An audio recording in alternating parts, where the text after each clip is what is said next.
Okay. Yeah, usually it's good. All right, everybody. Welcome to this new weird edition of the Bloody Online Podcast, episode 17. It is I, the World Racing Media Championship points leader, Velocity, here, along with Joe and Justin, our usual other co-hosts. We got a decent packed episode for you guys tonight. We got the NASCAR Cup Series and the Xfinity Series went to Watkins Glen. We got the truck race for the mid-race dirt derby at Eldora. That's not the real name, by the way. And we got some Formula One action at Hungary. And, of course, we got IMSA at Road America. But before we start on it, we are going to give you the current World Racing Media Championship standings. Yes, I want to share my screen. Application window. Hold on.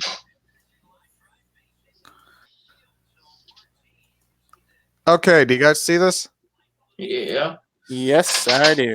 Okay, so we'll give you guys the rundown. So round 2 of the 2019 World Racing Media Championship, obviously from Trucks, Xfinity Cup, IMSA, and F1. So you guys can take a look at all the picks right here. Who scored points? If you guys don't know, because of the cups, because of NASCAR, it's a stage points. What we do is if your driver scores stage, has a stage win, they get an extra point. Kind of like how in F1, if your driver has the fastest lap, they get an extra point. So, for example, Joseph here, you picked Kyle Busch. Kyle Busch decided to murder himself in the race. He finished 30th, but because he won stage 1, he got a point. This means that you won a stage. So as you can see here, Thomas and Will, aka NASCAR Opinion, they got 12 points because Chase Elliott decided to just, murder the field again. So here's a look at the picks. You guys can take a look at them really quickly. See where your pick finished, how many points you gained. As usual, only the top. You got to finish at the top 10 for you to score points. Take a look at everyone's picks right here. As you can see, this is really the deciding factor right now.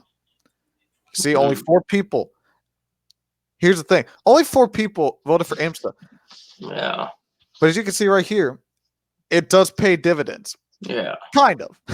All right, so take a look at the overall points lead. So I took over the points lead from Danny, who is 8 points behind. Justin, the biggest mover of the championship standings, goes from 8th in the standings, dead last with 14 points, to now 57, minus 16 back. So good job to Justin.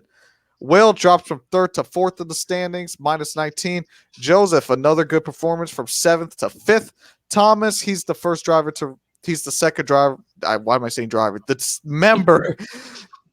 Thomas is the second one to drop. Okay. Oh, hold on. Will is the first one to. One day I'll be able to speak English. Okay, so Danny's the first one to drop from. He relinquishes the points lead. Will relinquishes the final podium position. Thomas falls out of the top 5. Larry's the biggest loser of the weekend. He goes from 4th in the standings. He only gained. Think about this. Larry, I believe, only gained 2 points. Yeah, he only gained 2 points from the weekend. He scored no points because Ben Rhodes was irrelevant. AJ Allmendinger got DQ'd, so that really hurt him. Jimmy Johnson, Ryan Blaney decided to kill him. And he didn't pick for IMSA. The only points he got was because he picked Lando Norris, who finished 9th. So only 2 points, and that dropped him all the way down to 7th in the standings. Jeff falls down to what would have been shotgun in the field, minus 43. But NCAL, good debut. Our guy NCAL, host of Off the Grid for the Formula 1 side of things on the channel, 25 points in his debut. Just to give you guys how impressive that was, if we were to put his points into round 1, he'd be 5th in the standings. He would be ahead of Thomas. He'd be ahead of Jeff. He'd be ahead of Joseph. And be ahead of Justin. So, good debut. Obviously, he's got some work to do because, he's 48 points back. He's shotgun on the field. But still, impressive debut. Don't take a look at those, by the way. And, yeah, that's your World Racing Media Championship standings. Give your input. Game on. That's all. Yeah. All right. Say right now, don't come near that points lead or else I will murder you. Well, I'm about to pull a Dale Earnhardt 1987. Well, it depends who you pick. Oh yeah, exactly. Like if you pick Reed Sorns, if you pick BJ McLeod at Michigan, it's not going to go well because he's not going to be in the top 10. So don't pick small teams that like don't pick a premium motorsports car that they're not going to I get don't know. it. Motorsports one Daytona. Well, Anything's Fire possible. Motorsports, technically. well, premium helps them too. Premium puts the Exactly. cars together for them. All right. Now let's actually get to the actual race weekend. So we'll start off with chronological order. So we'll start off with the Eldora Dirt Derby. What do you guys think of it? Action-packed, very aggressive, entertaining all around. This is what the fans love about dirt track racing and NASCAR with the drivers and teams and the dirt specialists that came along. They put together a great race, and congrats to Stuart Friesen. He deserved this victory. Well done. Yeah, good job on Stuart Friesen. Yeah. I picked him to win. This was probably, in my opinion, the worst Eldora Dirt Derby because Stuart Friesen, he was like on like 50 lap older tires. And it was basically, if you were in the top lane, you were set. At least I didn't see the entire race because reasons. I just didn't see it. I think I was coming home from work that day. So, but yeah, from what I did see, it's like the top lane just seemed so dominant. Yeah, it was. Sorry to interrupt. The top lane was the lane to choose because it's a dirt track, and that's a given. Inevitably, you get the better exit off on the top side of a dirt track than you do, let's say, in the bottom. Usually, the bottom, you get a slide job and try to make contact. But off the top line is where you want to be, and you hopefully get a good setup like Stuart Friesen has, and the experience. And also, I thought because also Sheldon Creed at the end was on the top.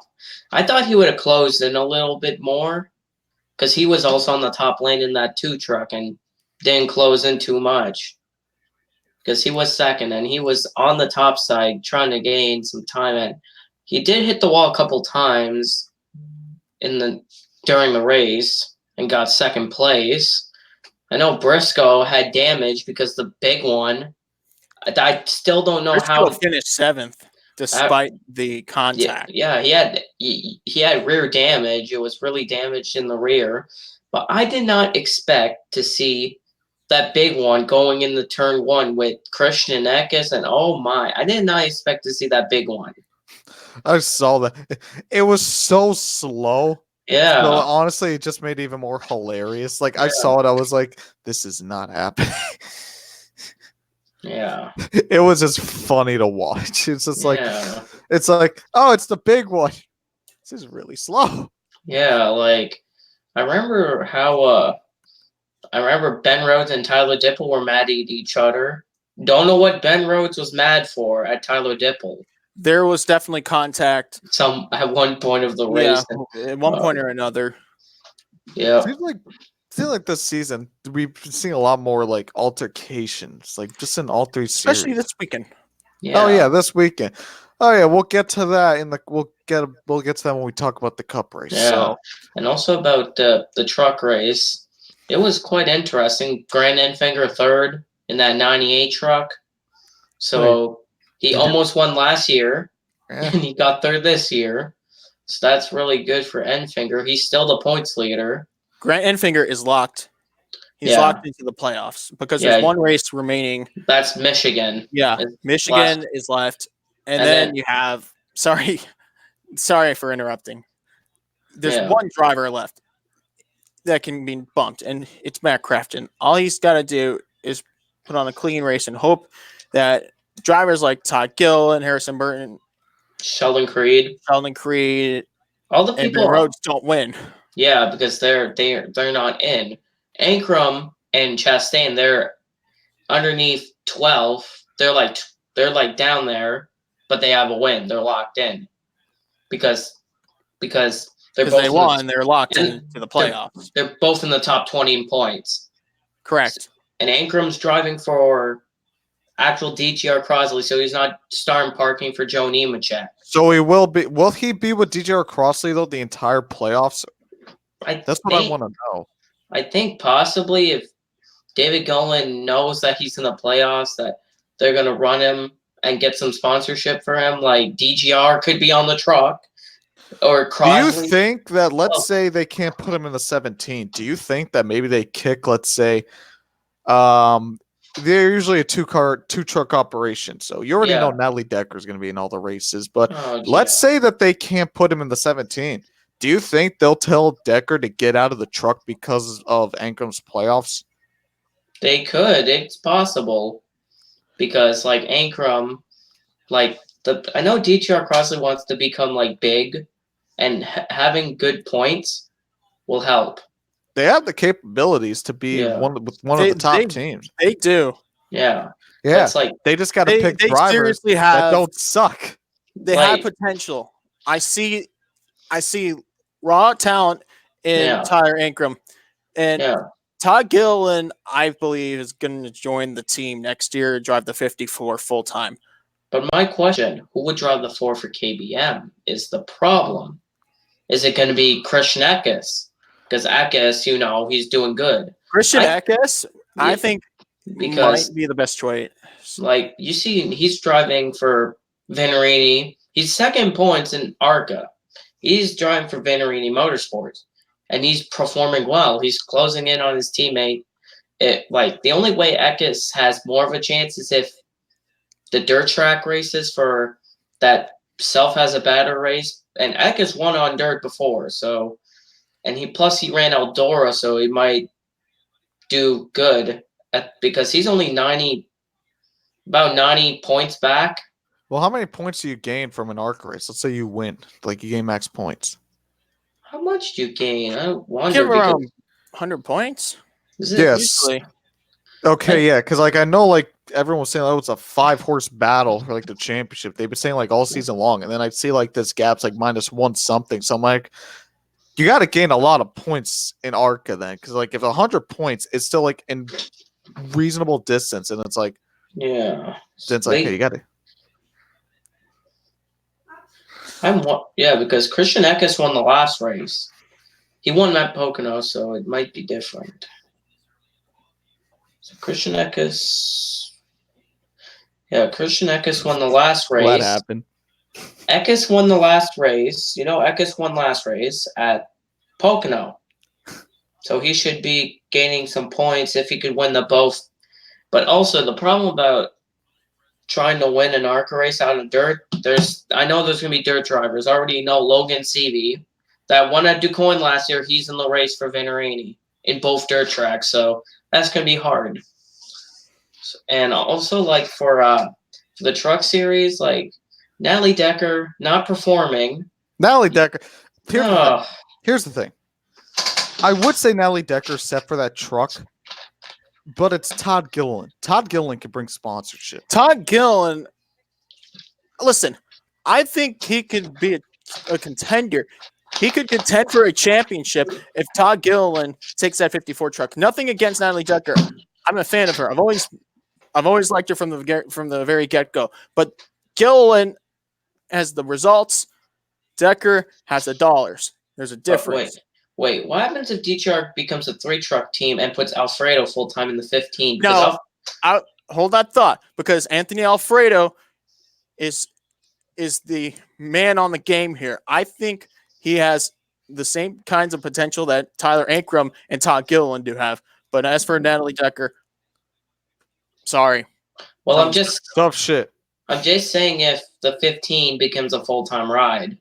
The 15. Full-time ride, that's definitely Anthony Alfredo's. You see Anthony Alfredo running part-time. He's doing good when running part-time. He's running less races. What do you mean by he's doing good? He's running top 10, top 15. Natalie Decker's 20th most times. So Anthony Alfredo, here's Yeah. his stats, because I'll pull them up right here. Thanks to Racing Reference.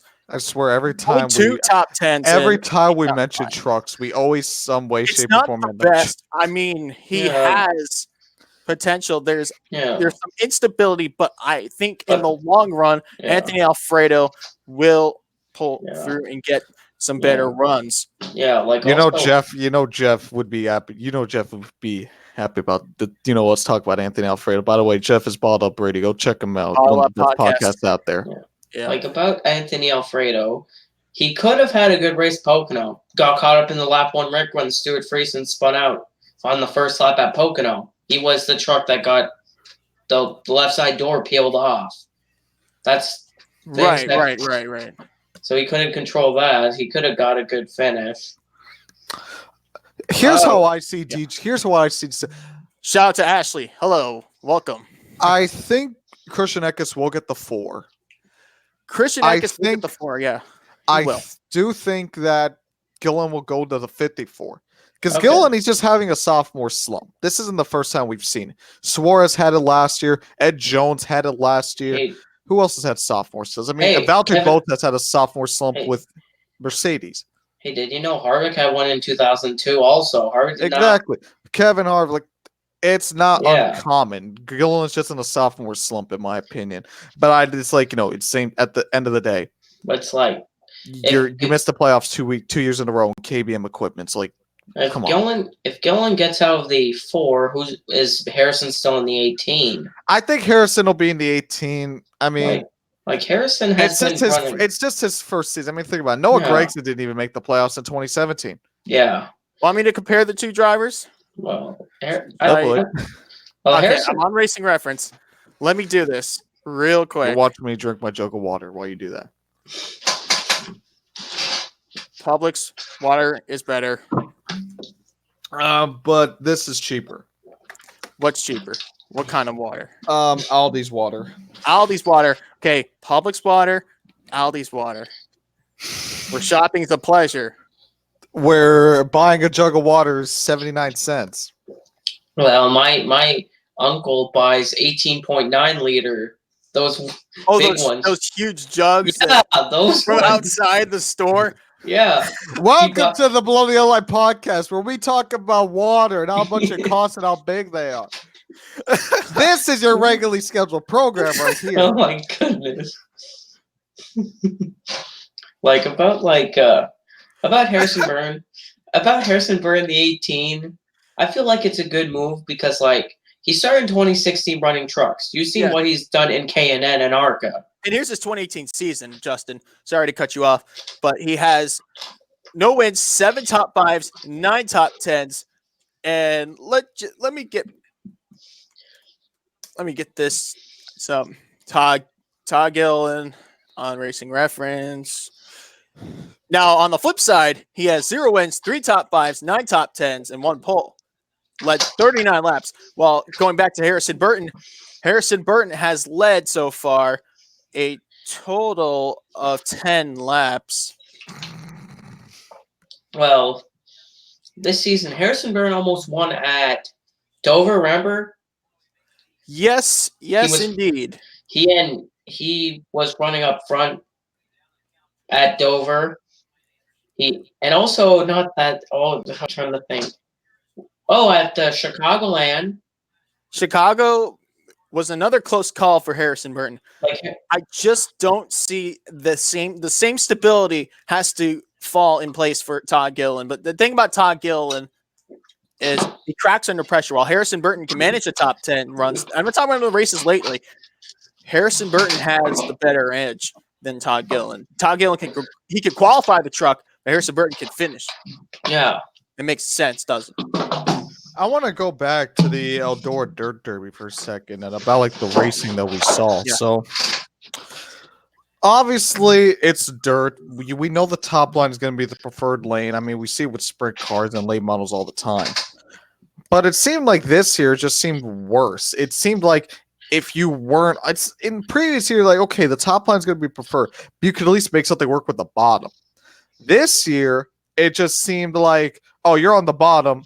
It's like you're done. Yeah. You got no shot. Was there I don't know. I know last year was run on a Wednesday, but I don't know. Maybe there's was there a difference? I don't know because I've noticed the trucks on the bottom lane it had the days are starting to interrupt. I have a question, Armani, and I don't want to be critical in terms of stupidity, but I just want to make something clear. Oh, you're talking. Do we you're cover talking to the dirt number track one racing? Do we? Is this something we focus on week in and week out? Let's go ask Tony Stewart about the racetrack then, because he What owns the- Eldora. Tony Stewart's another case, right? Look, But and here's the thing: if this is how Eldora is gonna be from now on, people aren't gonna. Because here's the thing, and this is something I'll say that I've kind of started to notice a little bit. I feel like fans, especially here's the thing, especially in NASCAR, they're so desperate to get rid of the mile and a halves that even like they don't really when a short track race isn't really like as good, I guess you could say. I don't know. I'm trying to think of the proper terms to use, but like, even if it's as good, they still like give it a pass because it's a short track. Like even Martinsville this year, it wasn't the best race. I mean, Brett Keselowski led like 450 laps. I'm not saying domination is a bad thing, but the race overall wasn't really the best. But even people still say like, it was still a really good. It was a great race. And Eldora. I mean, Stuart Friesen, how many times did he stay on the track with like 50, 60 old lap old tires and like got some fresher tire, and like Stuart Friesen, he literally just pulled away to like a 2-second lead. But people still gave Eldora a pass. Tell me, like, correct me if I'm wrong. Like, but is it like maybe NASCAR fans are so desperate to get rid of mile and a halves that literally like even Watkins Glen, for example. here's my Like take. If NASCAR is so desperate to get rid of the mile and a halves, let's look at what they've done to solve this somewhat of problem with the mile and a halves. We get they call the fans, they refer to these tracks as cookie cutters. Vegas, Chicago, Kansas, Kentucky, heck sake, Texas and Atlanta and Charlotte. They're all the same D-shaped ovals too. In total, we have 10 tracks now that share the same characteristics: the D-shaped ovals and the quad ovals. Well, about them, but the problem is some of the surfaces are different. Atlanta, 1997, still bumpy, and people complain sometimes when you hit the bumps, it gets you loose. Who complains? Drivers or fans? Drivers. Exactly. I've heard a couple drivers say they'll replace it. Kyle Busch even said, like, about like some of the tracks, like people don't want to, like, about the mile and a halves. Some of them are not bad races. It's not the track, it's the package. People always talk about, the package is bad. The package is bad. And I agree. The NASCAR current Gen 6 rules package, the current package is bad.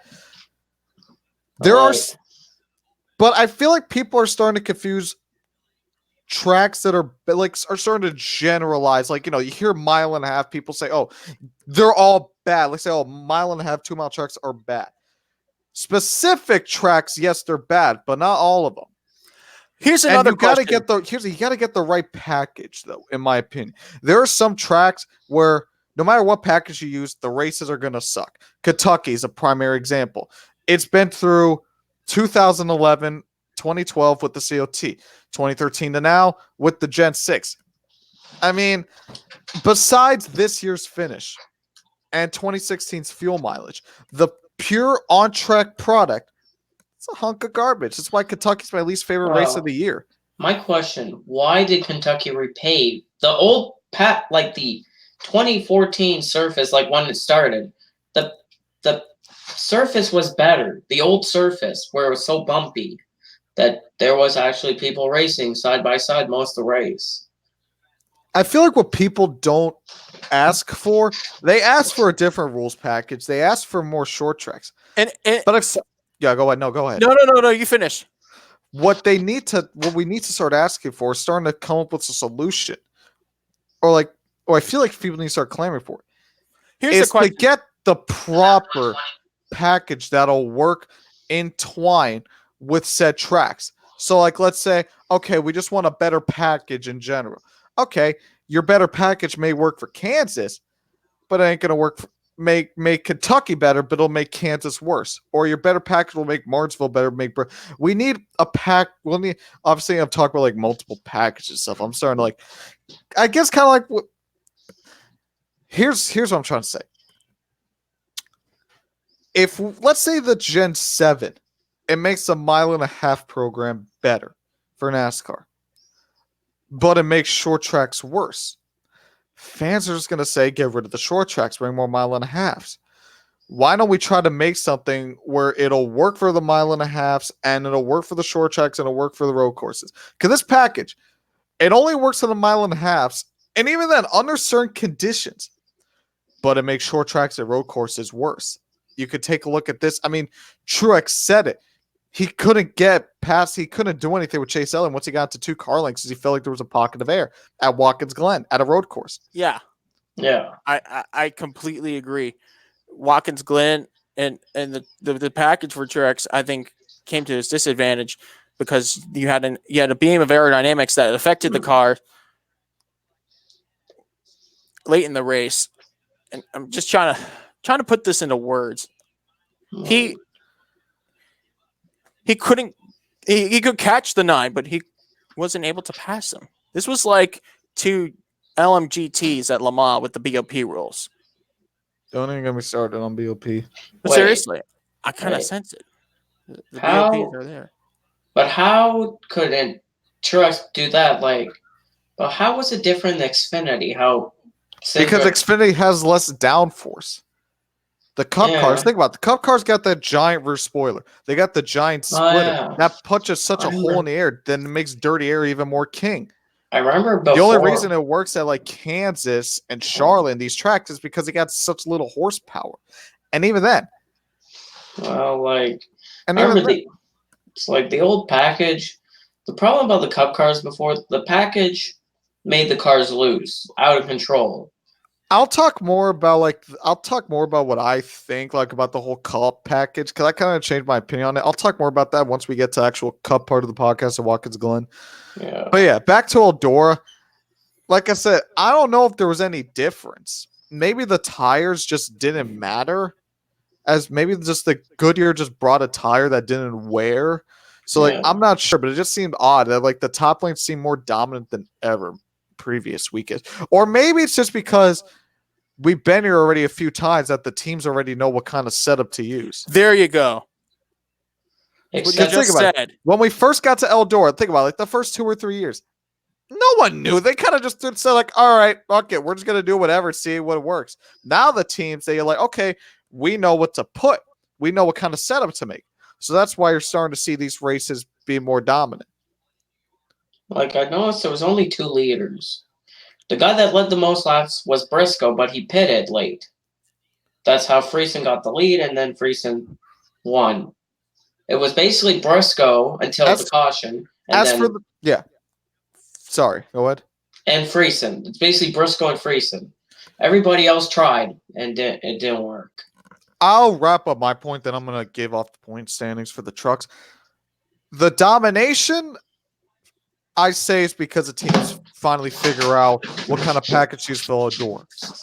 As for the tire situation, as for being able to win the race with 60-lap-year-old tires or however long Stuart Friesen's old tires were, I think that's just maybe Goodyear just brought a tire that didn't really wear. So that's my opinion. So, all right. So unless you guys got anything else you want to say about Eldora? By the way, for all you Canadians out there, congratulations. First Truck Series win by a Canadian since Ron Fellows 20 years ago at Watkins Glen, which we'll talk about Watkins Glen in a few moments' time for the Cup and Xfinity Series, but I just wanted to put that out there. Stuart Friesen from Niagara-on-the-Lake, Ontario. And from one Ontario native, Ron Fellows, to another, Stuart Friesen.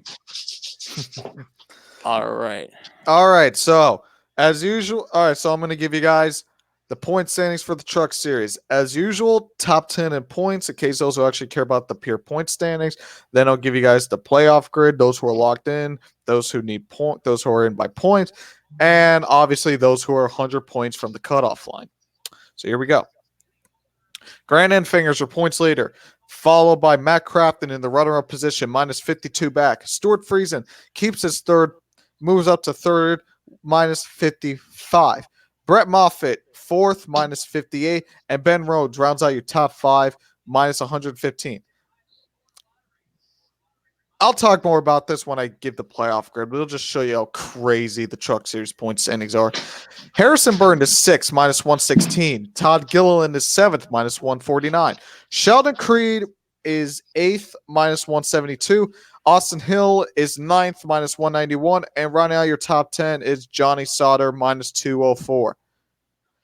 Now, before I give you guys who is locked in and who's in on points, I'm just going to say this. Out of everyone who is locked in currently, 4 of the locked in spots would not be in the playoffs if it wasn't for the win and you're in rule. Let me tell you why. The playoff grid, those who are locked in, Stuart Friesen, Brett Moffitt, and keep in mind, these are the only two who would be in the playoffs regardless of the locked in rule or not. Austin Hill, Johnny Sauter, Tyler Ankrum, and Ross Chastain are the other 4 who locked themselves in. As for points, Grant Anfinger, points leader, is plus 115. He's locked in. Yeah. He's locked in. And Matt Crafton plus 63 is he's already a full race ahead. But just because winner you're in. Yeah, it's like because we have Michigan that we see people do good at Michigan. Like last year, we've seen a side-by-side finish. Exactly. Moffitt barely edged out Sauter. And I wonder, why has Sauter not catched up again? Sauter is just fallen off. Like this season, he was the points leader. Yeah. He's 10th. Ever since his suspension, he could just never recover. Yeah, like start at Chicagoland, like after Gateway, he's falling. It's weird that he's not gaining points. He's only gotten 1 win, 3 top 5s, and 7 top 10s. Like Sauter's just been atrocious this season by his standards. Yeah, because go ahead.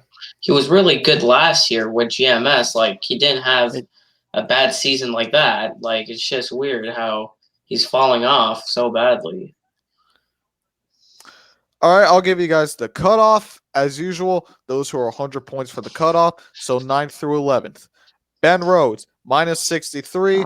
Harrison Burton, minus 64. Todd Gillen, minus 97. Basically, for everyone outside the cutoff, win or you're not making it. Yeah.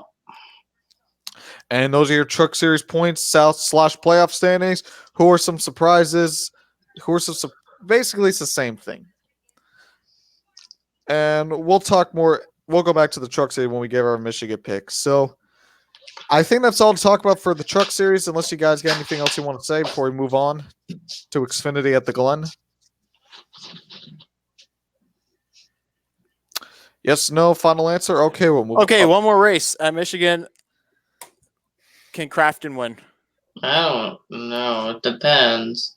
Because I remember in 2015, he had a good shot, but he got loose, and him and John West Townley made an amazing save in 2015 that Kyle Busch won that race.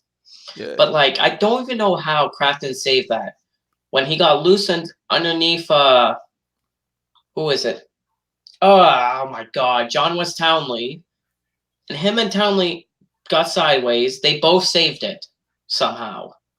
That was really an incredible save. But I don't know about Matt Crafton. If they bring a fast truck, yes. It depends how they will have a fast truck. That's a given. It depends because some teams don't bring. Sometimes the truck setup is it's too tight, too loose, too light. You know, too loose, too tight, or too loose. Like too on edge or too tight.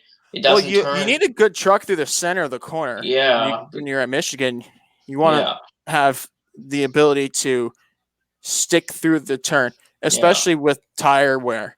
Yep. You know what Crafton's reminded me of this season? Daniel Hemrick last year. He hasn't won, but he's so consistent. Yeah. Like Hemrick this time this season, they're very similar. I mean, think about it. Hemrick, he didn't win in 2018. He didn't win in 2018, but his average finish was like 8 point something. Yeah. And he would have won the championship if not for points. And think about this. Crafton would be the points leader by a pretty good margin. I think he has the best average finish too of the Truck Series with like 7 point something. Yeah, like so that's just like an interesting take to think about, especially after last year. Crafton had a bad season last year by his standards. But it's like it's been a while since Crafton won. Also, 2017 Eldora. Yeah, exactly. Because I remember in 2016 he won He won Dover and Charlotte in 2016. Like. He did good in 2016, 2017, one win. 2018, not good, but now he's actually doing good. Yeah, like he's consistent. Yeah. Like, but he just hasn't won. That's really it. Yeah. He's been really because he just needs to win. You know, his last victory came at Eldora Speedway 2017. Ironically, we're talking about that track from the last race. We head to Michigan. He's got a pull through. All right, so now we'll move on to the NASCAR Xfinity Series. Yeah. So, Austin Cindric holds off AJ Allmendinger for his first career Xfinity Series win. Cindric is now the 6th driver to lock himself into the 12-driver playoffs in Xfinity. Cindric he's basically the road course ringer of the Xfinity Series. Yeah. Maybe you could say Chase Briscoe. He's like Chase Briscoe also. Yeah, he's not bad at the road courses. I picked Cindric to win, so... Obviously, that helped me gain the points lead. Along with something else, which we'll get into that in a minute. But yeah, it was interesting because Kyle Busch led basically all stage 1. And then something broke when he was getting pressured by Blaney. Yeah. And then after that, he could just never recover. And interesting, as soon as Kyle Busch decides to, die, the race actually got interesting. Like, literally... Blaney was leaning on old tires. Kyle Busch pitted. He was catching him. I remember I was behind and Joseph. Joseph was saying, "Oh, Kyle Busch to lead," while I was cooking my food, and I heard, "Oh, something's wrong." Like I looked on my TV, I just see Kyle Busch sliding through the carousel. I'm like, "Wait, what?" And I remember when the caution came out, he pitted. I noticed it was suspension because the back of the car was hopping up and down. I know it was rear suspension that broke on the car. Yeah, what happened was he made a move on Ryan Blaney entering the chicane. Yeah. And right before the bus stop, Busch wiggled and I guess right at the worst possible angle. Yeah, he almost hit the barrier. He was close to the barrier. Was right there. Barely. I'm surprised he didn't hit the wall. Yeah, he was close there and very lucky. Yep, and then brought it to pit road and they had to retire the car because you couldn't drive with a broken suspension at a road course. Because at a road course, you don't just turn left; you turn right and left. You turn right and left. You brake hard. You hit the apex. Yeah. This is like Formula One talk right here. Yeah, it's not like that. You have to go to exit. You have to shift the gears. Yeah, because it's not New Hampshire where you're just turning left the whole time. Oh, and your pits are on the right. Yeah, the pits on the right side. It's different than on the left, and so everything's So yeah. Austin Cindric, he scored his first win. This is Penske's 8th total Watkins Glen victory in the Xfinity Series. Yeah. And he led 8 laps. Only 8 laps, believe it or not. But because of, Allmendinger's penalty, he's 38th, so that puts Bell 2nd. Justin Allgaier would get 3rd just because the penalty for Allmendinger got disqualified, but Allmendinger, according to Allmendinger, he said he had damage. But I saw a photo before the race. Allmendinger's back rear of the car was taller than Kyle Busch's car. Before the race started, I'm like, okay, how can you get damaged by being on pit road before the race? So I'm like, no, that's impossible that you get damaged while the car's just sitting on pit lane. Here's my thing. We are seeing a lot more disqualifications. Yeah. And it's like, people say, why don't you okay, I will admit there's some things that why haven't you catched it in pre-race tech and why are you catching it now? I do understand that. But, in NASCAR, I don't. Was this an impound race for Xfinity? An impound race. I don't like. Here's what I'm trying to say. It's like the teams are allowed to make adjustments Yeah, after like after they go through tech and everything. yeah. What I don't understand NASCAR does is why don't they have officials inspect Okay. like once the teams are done making their adjustments, at least that are visible. Yeah. Like if it's a clear if it's like clearly visible, like let's say you said like before the race started, AJ Allmendinger's back was higher than Kyle Busch's. How does NASCAR not catch that? Yeah. Like you tell me a NASCAR Listen. official didn't go like was on pit road, took a look at AJ Allmendinger's car, took a look at another car, and say, why is his thing higher than others? Yeah. If I was a NASCAR official, I would have been like, okay, that doesn't look right. I'm gonna go Yeah. talk to the team just to make sure. And if that is an unapproved adjustment, I'm gonna send them to the back, make them change it, send them to the back. Yeah. I don't know how. I have a question, and this is another one because it's relating to the subject. So Allmendinger gets excluded from the race for the second time. This happened in Daytona, finished third on track and was disqualified. Second on track, disqualified. Here's my take. And I know I'm saying something that the fans wanted desperately in the 2017 Southern 500 and take the win away. Hey, they did twice. Harvick twice, 2018. Kyle Busch, 2018 Pocono in Xfinity. I know. 2017 Richmond. Listen, real clear. I'll say this once, I'll say it again. The rule does not apply to drivers you like. Yeah. It does not apply to drivers you don't like. There's no favoritism in inspection. It's either you meet the rules clearly by the book or you're gone, excluded, disqualified. Yeah, because it's not just been AJ Allmendinger this season in Xfinity. Christopher Bell, remember? It's simple as that. Simple as that. Christopher Bell was at Chicagoland? Yeah, Chicagoland.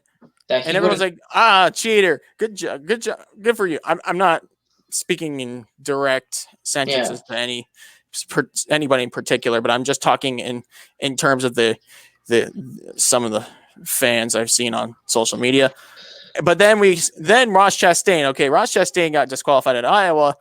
Fans are like, oh, yeah, that's unfair. Well, here's my opinion. Go ahead.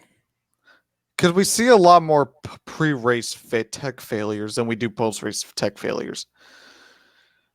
I rewatched David Land's video on should teams get disqualified, and he made a point that I kind of agree with. And here's how I see it. I'm gonna go back to I'm gonna talk about the pre-race. You should get 2 chances to pass. I knew this came up with this on the fly. You should have 2 chances to pass tech. You fail the first time, you go to the team, you give them the car, say like, hey, this thing doesn't meet qualifications. You're going to start at the back, either way, shape, or form. Try again, make sure that it meets our qualifications. If it doesn't the second time, pack up your bags and go home. Well, get the teams out. Because think about it.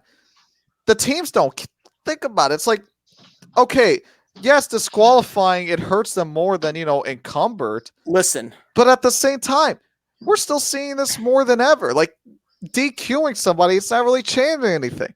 What you need to do is you need to start throwing these guys out because it's like, well, here's the thing.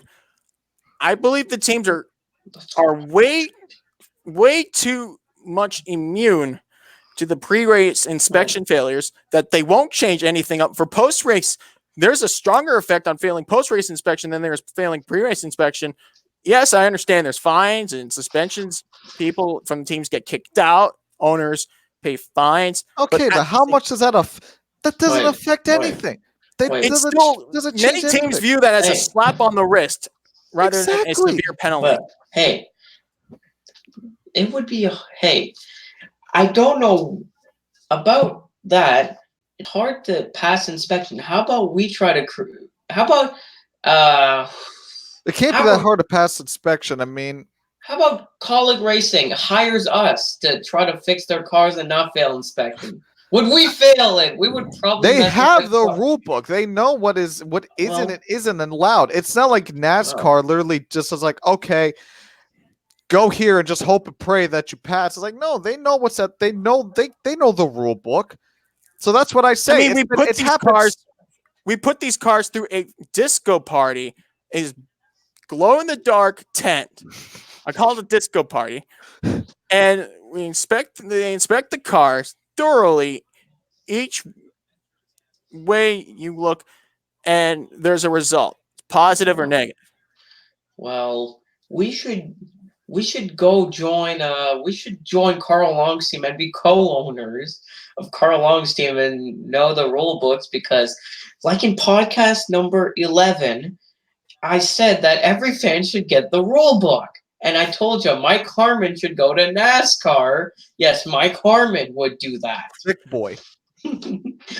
Yeah, to go to NASCAR, and then the rule book would be here, and then we could see which rule is what. Because some people don't get the rules. Yeah, because here's the thing. NASCAR already made it clear that they will throw out a fan favorite. I mean, think about it. I mean, I think after the Ross Chastain incident, Yeah. I think they made it clear. It's like, we don't care how many fans you have. Yeah. You cheat. You're disqualified. Yeah. Okay, But so there's so many issues with pre-race tech. Think about it. Okay, what do? They start at the back, they pay a fine. They're still gonna do the exact same thing. And they know, oh, okay, we're just gonna start in the back. We have to pay like what? Give NASCAR $10,000, maybe $30,000 at most. They're still gonna do it. There's no punishment for the teams. Right. And think about how bad that looks on the sport of NASCAR, Right. where it's like, okay, keep going through race and race and race. Oh, good. Like maybe like 9 cars failed tech Wow. because it didn't make it. But NASCAR still gives them a slap on the wrist. That's why I say, look, give them 2 options, 3 through 2 chances, 3 at most. You fail twice, first time, give them the car back. Okay, you're going to start at the back, make your adjustments. You fail the second time, pack up your bags, go home. You're not allowed to race. Because think about it. Imagine if let's say Kevin Harvick, he's not allowed, like he fails pre-race tech once. Okay, they're going to start at the back. They fail pre-race tech a second time, they're not allowed to participate in the race. I guarantee you we will see way less pre-race tech failures. And on top of that, think about it, on top of that, then they're going to see that, okay, Era per lite molta liste think about, que tend to be like a whole saying. and those people, because we already know like the Cup Series, like we haven't really seen many disqualifications in the Cup Series. But just think of, because they're going to get it through their heads. It's like, okay, we're not going to get a slap in the wrist anymore. If we fail a second or third time, we're gone. Like, no more slaps 3 in the strikes wrist. and you're out. Exactly. 2 or 3 strikes and you're out. Yes. It doesn't matter who you are. It doesn't matter if you're Christopher Bell. It doesn't matter if you're Tyler Wright. It doesn't matter if you're going for the championship. The only wait. problem... Yeah, go ahead. I feel like if somebody like Harvick, for example, if he's in the chase and he fails inspection, do you know what I think would happen? If Suarez is not in the playoffs, he'd probably get into Suarez's car a driver change, because that's what I think there would happen. More driver changes if you're in the championship hunt.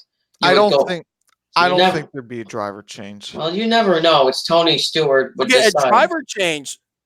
to get Harvick in the car, the 41, to get points to get to the next round of the chase. Well, what do you mean by a driver change? He means like they're gonna, let's say for example, Harvick failed inspection twice and he's out. and he's not allowed to participate. Oh, I see. Yeah. So just have a driver change in a car that's, I'd say, lesser than the primary driver. Yeah, they put Harvick in the 41 instead of Suarez for that race to get Harvick higher in points for the chase. Like in the chase to get him to the next round. If it was like Charlotte Roval, for example, before the race at before Dover. Oh, in my opinion, if you're in the playoffs and you're caught cheating, kick them out immediately. Well, what happens? That's in my opinion. I think you should just remove them from the next round if they advance.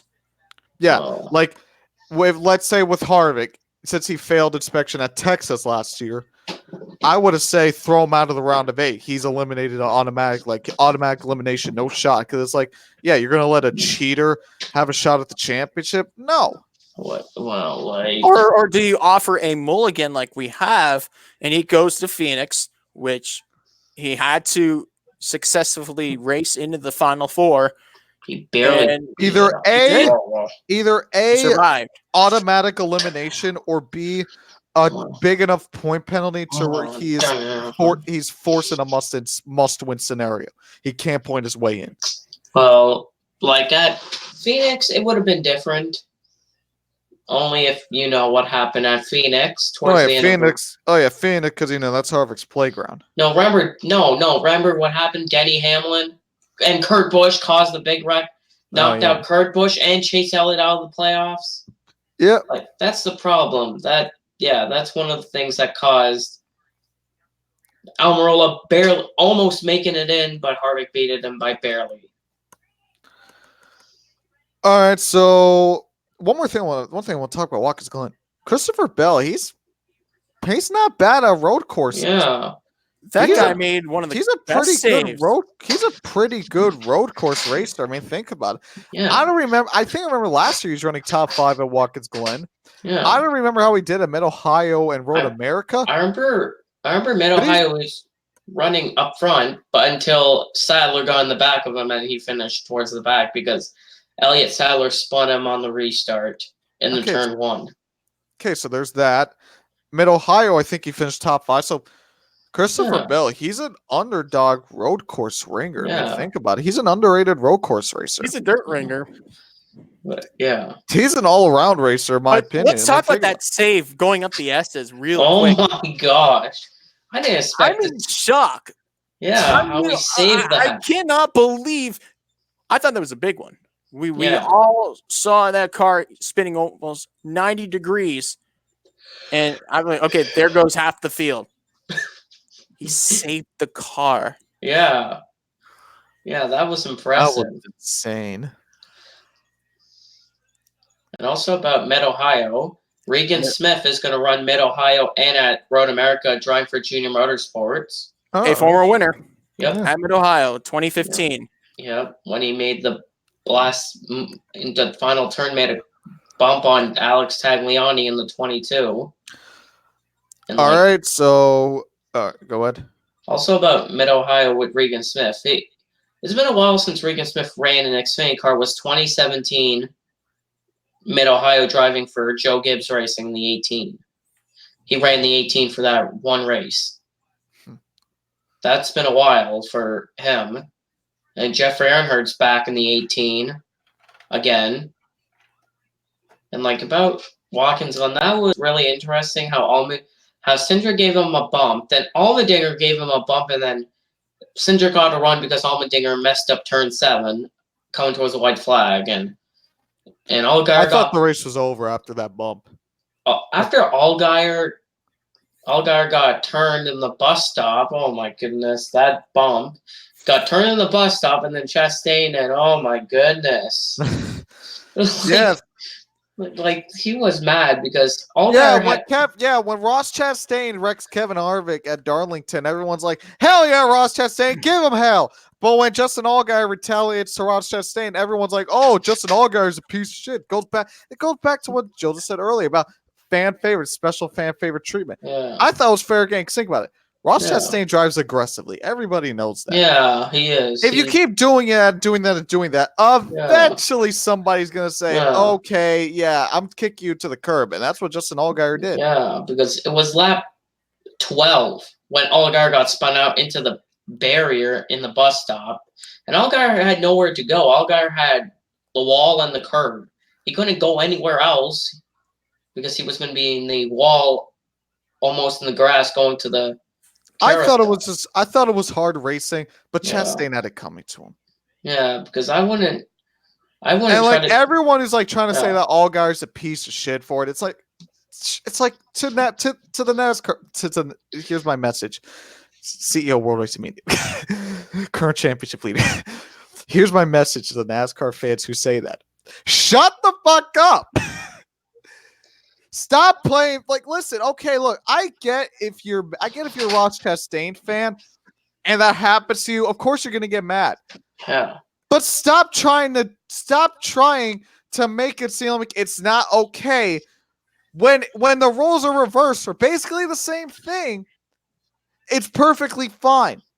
This is the problem I have with Junior Nation, the 2006 UAW Ford 500, where Wow. Brian Vickers is all of a sudden the worst driver ever, a spoiled brat and a undeserving chump, all because he wanted to win. It was his lone opportunity at Hendrick. He knows he's going out, and he makes a move on Jimmy Johnson and Dale Earnhardt Jr., and Jr. gets taken out. Wow. So, I mean, he wasn't. Fans portrayed Vickers. Some of the fans back then, I know by reading the comments on Racing Reference in those from those days. Like if you scroll high up enough, you'll see it. They literally put Brian Vickers in a position of threat to society. Like What the fuck? like he's public and he's a villain. Brian Vickers is a terrorist. He's part of ISIS. Maybe not that extreme. I mean, I don't know. It's NASCAR. anybody fans. who takes out Dale Jr. will have that portrayal.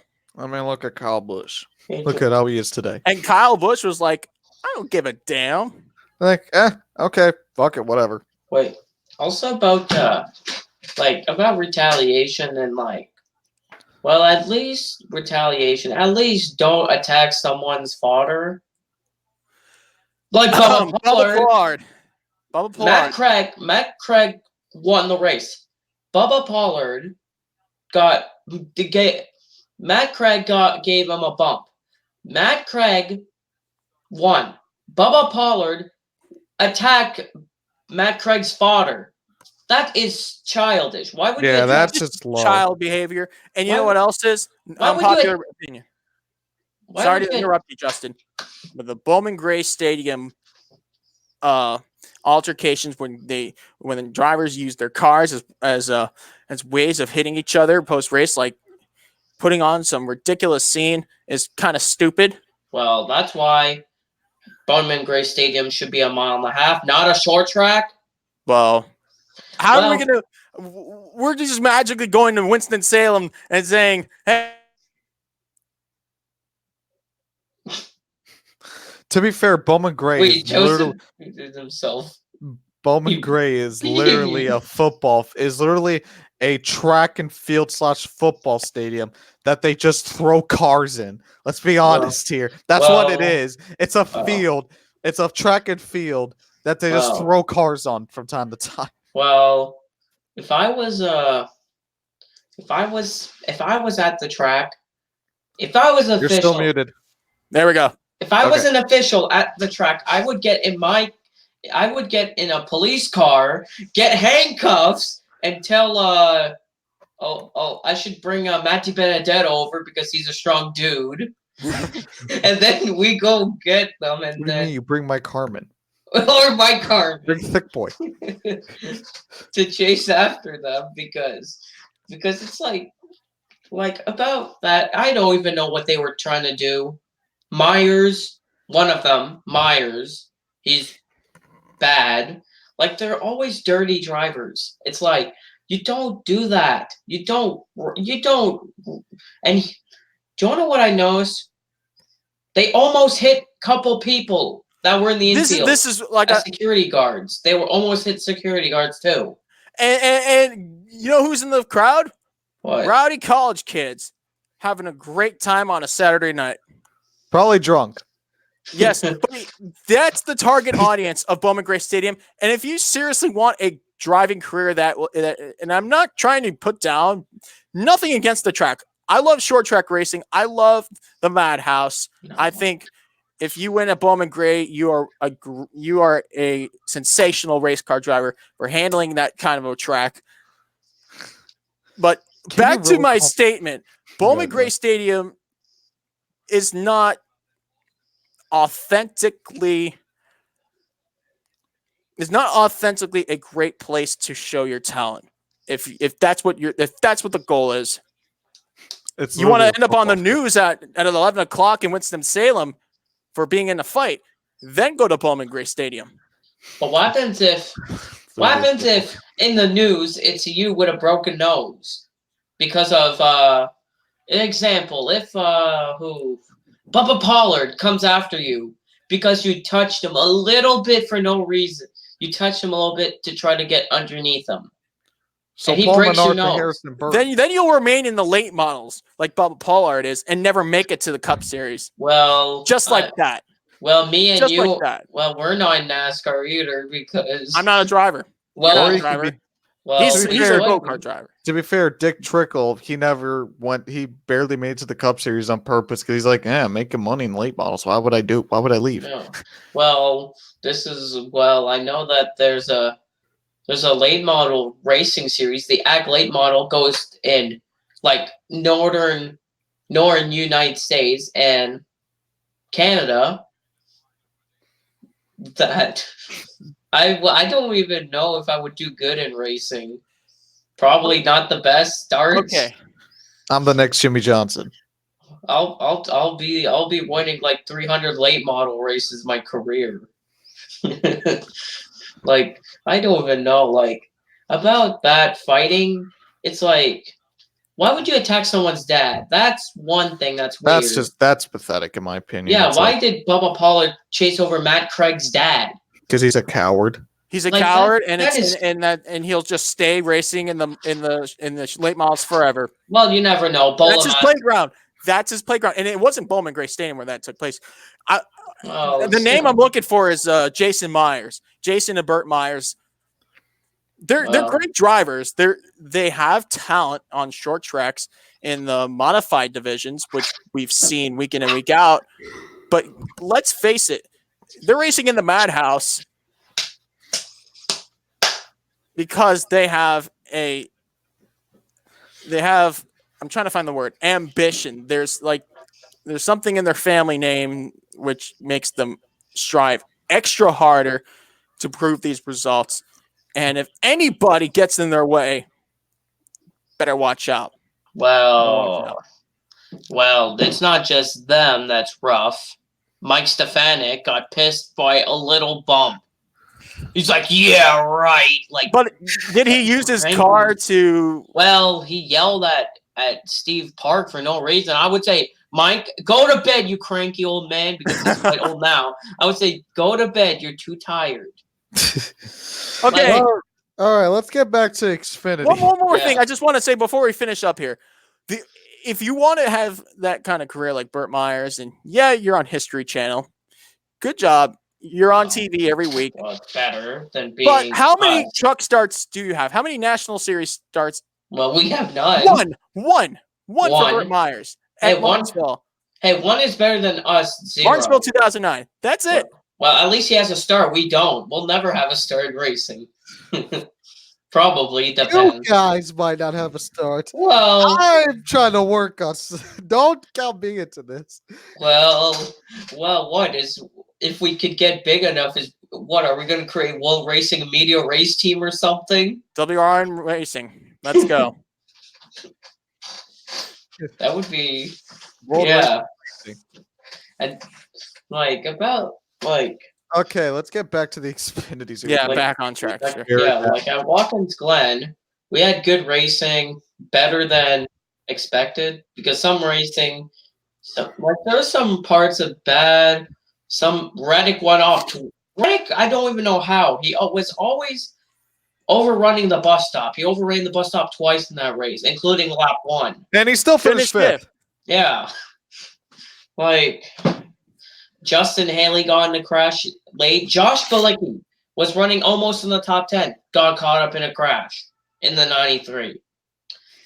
And I remember, because Allmendinger was leading, do you want to know what because Justin Haley got spun by Jace Briscoe. Do you want to know what Matthew Collick said to Justin Haley? Don't spin the 98. AJ's leading. It was during when AJ Allmendinger was leading. He said, don't retaliate because AJ was leading the race. They didn't want a caution to make AJ lose the race.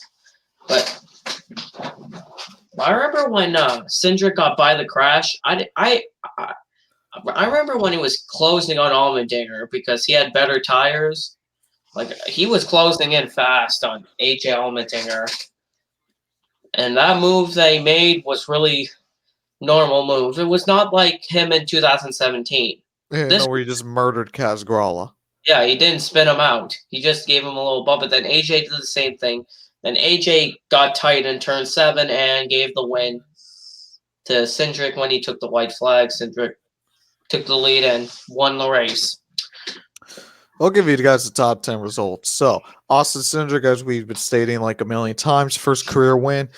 Christopher Bell finishes second. Justin Allgaier third. Ryan Blaney fourth. Tyler Reddick with the top 5. Chase Briscoe 6th. Cole Custer 7th. Michael Annett 8th. Noah Gragson 9th. And Zane Smith completes top 10. Zane Smith. Ryan Whoever was Ryan Priest. Ryan Priest. Ryan Whoever Yeah. was in the 8. Yeah. By the way, Regan Smith will be in the car at Mid-Ohio. Yeah. But Bristol is going to be Jeb Burns going to be racing at Bristol in the 8. All right, Like, so if we got nothing else to talk about Watkins Glen, I'll give the points of playoff standing. All right. So as usual, top 10 regular points, playoff grid, those who are locked in, point, all that stuff. Tyler Reddick is the points leader still. Christopher Bell minus 32 back, slowly chipping into that points lead. Yeah. And he's the only driver within one race's distance of Tyler Reddick. Cole Custer is minus 99 back. Justin Allgaier minus 147. Austin Cindric minus 191. And then everyone else is 200 plus back. Chase Briscoe, 6th minus 226. Noah Gragson, 7th minus 228. Michael Annett minus 260. Justin Haley minus 262. And rounding out the top 10 is John Nemechek minus 284. Those are the top 10 of points. Now the playoff grid. We add a new driver to those who are locked in currently. Tyler Reddick, Christopher Bell, Coleslaw Custard, Austin Cindric, Chase Briscoe, and Michael Annett. Those who are points. Basically, everyone is locked in. Yeah, Brandon Jones is... Except for Brandon Jones. But Brandon Jones, I don't think Greg Alling's going to win a race. I don't know. It's Brandon Jones. It wouldn't surprise me. Well, Greg Galding runs 20th. But at least Greg Galding is better than Ray Black Jr. That Ray Black Jr. is always doing bad. It's weird. Ray Black Jr. has more experience. Runs worse than Greg Galding, a rookie. Like, how? All right, here are the points. Justin Allgaier is 310 points above the cutoff. The only driver that's plus 300. Noah Gragson is plus 229. The final driver to be plus 200. Everyone else is at least over 100 some. Justin Haley plus 195. John Nemechek plus 173. Ryan Sieg plus 106. And the trash can nose Brandon Jones is plus 102. Trash can? Well, at least he's not shaped like Mike Harmon. That's a big trash can. I'm at the point, Brandon Jones, why I'm going to swear I'm pretty soon going to say Mike Harmon could do better than Brandon Jones in that equipment. Well, I wish that Joseph's like, I wish that Enfinger. I wish that we could talk about the cup race. I'm very impatient. Finish up, Justin. Finish up. Let's make sure Enfinger probably Brandon Jones. Why isn't Enfinger in that 19? No. Enfinger, thank you. He's in a Ford. He's in a Ford now. He's in a Ford. He can run the Toyota. Well, he started a Toyota. No, he's starting a Chevrolet for GMS. Hey, Thorsport did. You used to drive Toyotas. Yeah, See? but he was most of his career. He was with GMS in the 23 and 90 car as a Chevy in ARCA, and also I feel like, well, Brandon Jones, I would give him a better car that doesn't handle like dog poop. What do you mean a better car? It handles like His dog JGR equipment. His teammate is about to take the points lead. Well, he's fighting for the points lead. And Brandon Jones, he's barely a plus 100 above the cut line. Well, look, let me tell you who he's behind. Ryan Sieg, John Nemechek, Justin Haley, Noah Gragson, all the rookies, minus Brandon Brown, are ahead of Brandon Jones. Did you see the reason why I'm against Brandon Jones? And he's not a bad person. Well, He's it was not a great- bad person, he's a but great he's a human hunk being. of garbage behind the Well, wheel. Well, GMS should have gave him a full season, but Maurice Gallagher Jr. Let's No, give no, no, no. Spencer Gallagher comes first. That's GMS. Why did Brandon Jones not get a full-time Xfinity truck season in 2015? Okay, Why? yeah, he probably needed more. Joseph, you muted yourself again, by the way. He should have gotten a full season of trucks. Yeah, like he But would have. he's what in his There we go. fourth There we year go. in Xfinity? Well, he could go Like, back. come on, how much time do you like? You're in your fourth year in Xfinity. But usually, You're in your second year with JGR, and you're at the bottom of Well, the playoff grid. you do Think about this. notice. Think about this. If Ross Chastain hadn't didn't switch, Brandon Jones would be out of the playoffs. Wait, about Brandon Jones. Why he's basically he should have went to the truck series, not do Dylan Kwasniewski, decide to not go to the trucks. Whose decision was that? Do you think Dylan Kwasniewski made that decision all alone, or is there an agent behind this? Come on. I don't know if it was the Turner Scott. Or Rockstar Energy. I don't even know. But about Brandon Rockstar, Jones, yes. but GMS, why would GMS 2015 want Gallagher full time? He should have Because got a family. second. He should have got this. He's in the family. He should have got the 33 truck full time with just Brandon Jones. I got a question. I have a really good question. If you're Spencer Gallagher just strolling around and you don't want to pay anything for a first class seat on an Allegiant Airlines airplane, would they give it to him? Yes, they would. If you just strolled around with no money and asked for a first class seat on Allegiant Airlines out of the blue, about like Brandon Jones, I would go to GMS, give him a full time ride, and add another truck full time. He should get a truck series full time ride. I think very positively that Brandon Jones would get the job done. However, in the Xfinity series, which in the realm of racing we're talking about here, he's not putting up the results. Well, I feel like it's also not just him; it's also crew chief that does the setup. That like we've seen Greg Ives earlier. Doesn't he already have like 2 or 3 crew chiefs? He's only have Jeff Mindering this season. He's not good. Like you see Greg Ives in the Cup Series. Some weeks Bowman could do good. No, Greg Ives brings a car that does not handle. It's the same thing with Jeff Mindering. Bring a car that handles. Okay, here's the thing. In 2016, the 19 car won the championship. Talk whatever you want about that the was players. Chris Osborne. That's Chris Osborne. The 19 car in 2016? Yeah, Chris Osborne. This is Jeff Mindering that came over to Joe Okay, Gibbs but either way, whatever you want to talk about the playoffs, he won the championship. 19 car won the championship 2016. 2017, they didn't win, but they made it to the round of 8 with Matt Tifft. And Matt Tifft ain't the greatest driver on the planet either. Well, 2018, and I guarantee you this year, out of the first round. Well, I think there should be a crew chief change. I should go as crew chief. I could actually do probably better job than If Jeff that's Mindering. what it takes to get Brandon Jones to do better, then yeah, but like it's just come on, you're 4 years in Xfinity. Well, Bubba didn't win at all. And you've done nothing. Well, okay, but Bubba Wallace has at least made it deeper into the playoffs than Brandon Jones has. Well, Bubba Wallace, okay, don't be fooled. He had a great run in the Roush team for Xfinity. Well, regardless of the 0 wins. Regardless of the fact he won no times. But Chris Buescher won at Roush. Well, Chris Buescher is a better driver, in my opinion. Why is Chris Buescher at JTT Jardy Racing? He should be at a better team. That's not crap. That is not a crap team. He should be driving at Hendrick. He should take the 48. Okay, I agree. And this is another thing. I've said this before. I'll say it again. Just because you win a championship in the lower series does not mean you get a magical ticket, and a passport to the Cup Series in a top team. It does not work that way. I agree with Justin, though. I do think Chris Buescher deserves a better ride. Yeah, like you've seen. True. But that my is question, absolutely true. If Greg Biffle would have retired in 2015, would Buescher would have been in the 16 if Biffle would have retired earlier, or if they would have brought the 99 full time in the Cup Series in 2016? Who drove that car? Ryan Reed for one race in 2016 at Talladega. Exactly. But if they would have got the Ford car full time for Chris Buescher, what if it paid off for Chris Buescher in the I Cup? think it would. Because he was stuck with front row. Front row motorsports only won one race because of fog. But it's just he's stuck with small teams. Hey, That- at least you Question. could say he's a Cup Series winner. Yeah. So can Justin Haley Well, yeah, Justin. and Trevor Bayne. Well, Trevor Bayne did better than. I mean, at least Trevor Bayne completed all the laps. Not like Justin Haley and Chris Buescher.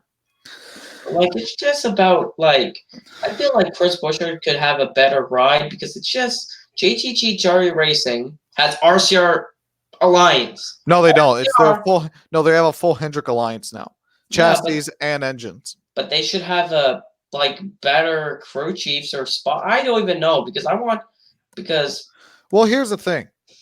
This is their first full time. Last year they had Hendrick chassis, but ECR engines. yeah, This year they have yeah. all of it. But we got to think about it. This isn't Furniture Row. They're not getting the. Here's the thing. Yeah. Teams are realizing that. They're realizing, okay, for Furniture Row. After they had this, basically it was Furniture Row was more or less a fifth JGR car. Basically, more or less than not. The 70 are basically a fifth JGR car. Not to discredit Furniture Row, but equipment-wise. Where were they before moving to the Toyotas? in Yeah, exactly. 2015? And obviously, there's other They were factors. a Final Four team. There are other factors. Obviously, they were Final Four team too. So maybe that's why JGR gave them all of this equipment. But I think No the difference. teams If they stayed with Chevy, they wouldn't make any difference if they would still have success with Toyota.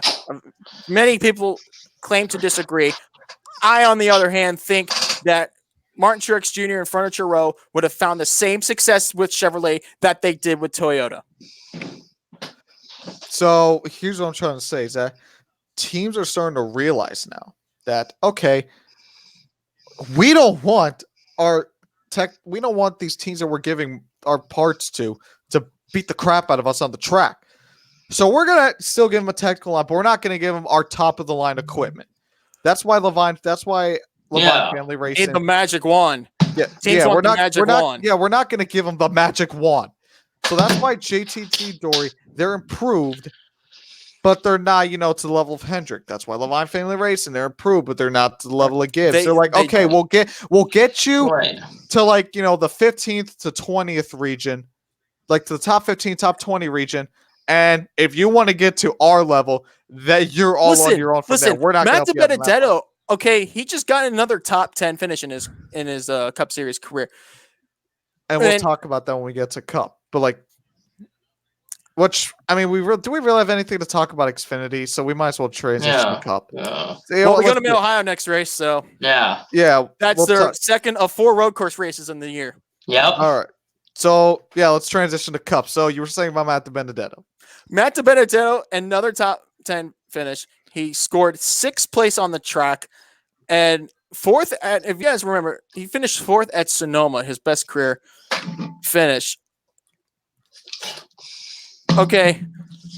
There's no magic wand with Matt Benedetto. He started 20th. Okay. He didn't start in the front. He's got 2 top 5s, 4 top 10s. And here's something interesting, because he finished 5th at Loudon, 6th at the Glen, 2 weeks. No. Last week, Pocono, 17th, 16th at Kentucky, 8th at Daytona. Oh, come on. It's called progress. Progress never was and won't ever be an overnight thing. That team is running where I expected them to run now. In the beginning of the season, they were running like they never did anything different. After Sonoma, they're starting to finally get the rhythm. Bob Levine said that they would be a 15th to 20th. They would be running the top 15, top 20 now with this new alliance. And before Sonoma, they weren't doing that. After Sonoma, I think it's because now they finally know what to do with their equipment. they finally get these setups. They're finally getting the rhythm together with the crew chief and the driver. Everything is finally sorted out. Like they get all like, the little kinks. I think that most of them are solved. So they're starting to run where they expect to run, which is top 15, top 20. Yeah. It just took longer than expected to get to there. It's quite bad that how Matthew Benedetto recently has been doing better than Alex Bowman at Hendrick. Like, I don't even know what's going on with that 88 car now. After that win, they're falling off a little bit because Daytona caught up in a crash, got 21st. Chicago, 16th. Not Chicago, my gosh. One Yeah, Chicago. Chicago, we got 16th. Wait a minute. No, Chicago, he got first. 21st What at drugs Daytona. are you taking? Can I have some? He got 16th at Kentucky. New Hampshire, 14th.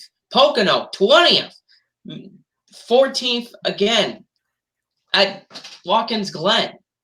It's like, what's going on?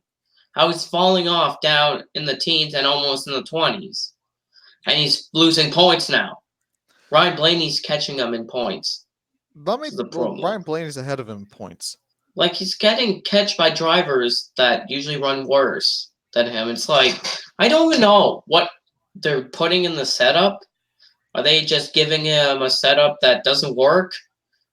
Because he started 17th while Chase and Byron were first and second. Chase Elliott had the car no one could beat. But Jimmy Johnson was 8th, but Bowman's in 17th. We know the instability of Greg Ives. But since the start of the season, they had a great run in the spring. No doubt. And that doesn't mean they're done yet.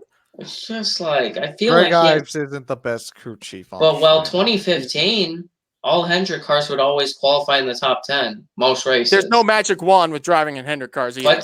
But it's like, how did 2014, 2015, Casey Kane, Dale Jr., Jeff Gordon Johnson all in the top 10 in qualifying? Now that doesn't happen. First, we got a little bit of a dream team effect. First, second, 8th, 17th. Like, how? Like, I remember when Hendrick would be really good where all their cars qualified top 10. Now magic wand. Now it's like first, second, 8th, 17th. Abracadabra. What's next? Or Abracadabra. Let's put Alex Bowman into first place. Well, no, or New Hampshire's qualifying. That was not good either for Hendrick. Let me go find it. Oh, come on. Let me tell you something. Here's how good Matt Benedetto's pro. After Michigan, he was 26 in points. Ever since then, he's had only one finish outside the top 20. That coming at Chicagoland. Huh. And he's currently 23rd in the standings with an average finish of 20.5, 4 DNFs, an average start of 20.1. Obviously, we said before the 2 top 5s and 4 top 10s, 50 laps led, 49 of them coming in the Daytona 500. And how far is he from 22nd? Okay, no, he's 30 points behind Austin Dillon. Okay. Hey, wait. I'll tell you where Hendrick qualified at New Hampshire, how bad that was. Okay. Johnson, 10th. Let me turn my... Wait. Jimmy Johnson started 10th. Chase Elliott, 12th. William Byron qualified, where is he? 22nd. Alex Bowman, 37th. Now that's progress. Yes. That's not even good in progress. The highest car was Johnson at New Hampshire.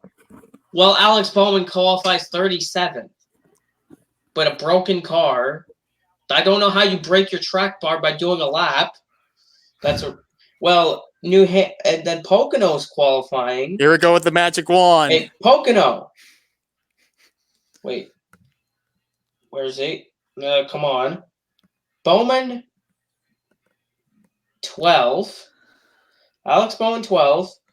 Chase Elliott, 18th.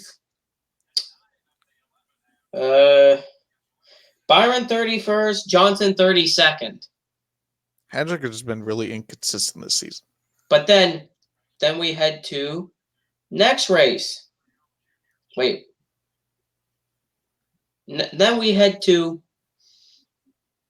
Watkins Glen, their qualifying positions. Oh, this is not good either. First, second, 8th, and 17th. Yeah, first, second, 8th. Three cars in the top 10, but Bowman in 17th position. Like I said, Greg Ives not the best crew chief on the What's like, planet. how did Dale Jr. do good in 2015 with 3 wins with Greg Ives? What does do good mean? What does do good mean? You find victory lane 3 times? And also Does that being do good? That's good compared to Alex Bowman with 1 Well, let's win. take a look at Dale Jr.'s 2015 stats, because I mean, Jamie McMurray got 3 wins at 2011, but he still finished like 2010. But he still finished like 16th in the standings. But Bowman finished at Dale Jr. I mean, finished up there in points. He didn't do. But if there was no playoffs, Jr. would have got 4th in the standings. Stupid playoffs and stupid Harvick. Well, here, let's take a look. 2015 for Junior. 3 wins, 16 top 5s, 22 top 10s, average start of 13.8, average finish of 11.3, 1 DNF, 287 laps. 1 left, DNF. That's and good. and a 12th place points finish. Yeah, it's just the playoffs screwed him. I mean, And he would have finished better in the standings if it Like it or not, that's what we have. Yeah. How about we go chase Harvick? I literally wanted to go chase Harvick around the whole Talladega and tell him get out at Marsville. Just put Cole Custer in the Ford. Easy. We'll steal his car like we were going to do last. Oh yeah, the All-Star. That didn't work out too well. No. It would have worked. It would have worked. Oh yeah. This is NSFW. If we keep talking about this, I mean, about Alex I hope Bowman. the FBI is not like, oh, beware. Ladies Beware. and gentlemen. Oh goodness. We That got him. That would not. I know that would not. Alex Bowman last season, 0 wins, 3 top 5s, 11 top 10s, 1 pole, 71 laps led, average start of 13.1, average finish of 17th. Yeah, that was his 2018 stats. This year so far, he has a win, 4 top 5s, 6 top 10s. It's just I feel like they could do better. Because Michigan, last time we went there, he got 10th. But he could have got better, but Chase Elliott had to hit the rear of him. That all the Bowman fans blasted Chase Elliott for that. Because Chase Elliott hit the back of Bowman and gave him damage. And yeah, people were pissed off at Chase Elliott for that one. Like, it's just, I just don't know why. Like, how the 88 team's falling down a little bit. I feel like they would have momentum for Daytona. They're but not perfect, dude. It's like usually if you have momentum after a race, you do good. Like Lewis Hamilton. He did good. Listen, Alex Bowman's first top 5s of the season were second place finishes. Yeah. And then what? Look, a month later, he won at Chicagoland. But then after that, that's where you start falling down a little bit. Exactly. But like he got in a wreck just because someone had to get into him. Then 16th at Kentucky, 14th at New Hampshire, 20th at Pocono, and then 14th again. Was it with him not doing top 10s lately? Because that's what people think, that Hendrick should finish top 10. Not okay, that's the expectation. That's the given. You drive for Hendrick Motorsports, you're supposed to finish top 10. Yeah, okay. not in the 20s. Let me tell you something. There's a driver who won a second championship for that team. His name was Terry Labonte. Yeah. And Texas Terry. Well, at least trying to spell his name out. He had a badass mustache. Well, he was for sure. Okay, and again, basically every driver in the 90s had a badass mustache. Here's Terry Labonte's stats, and I'm gonna make this very clear. So, after his second championship in 1996, he's never had a multiple win season again. 1 win in 97, 98, 99, and then around 2000, this is the dip.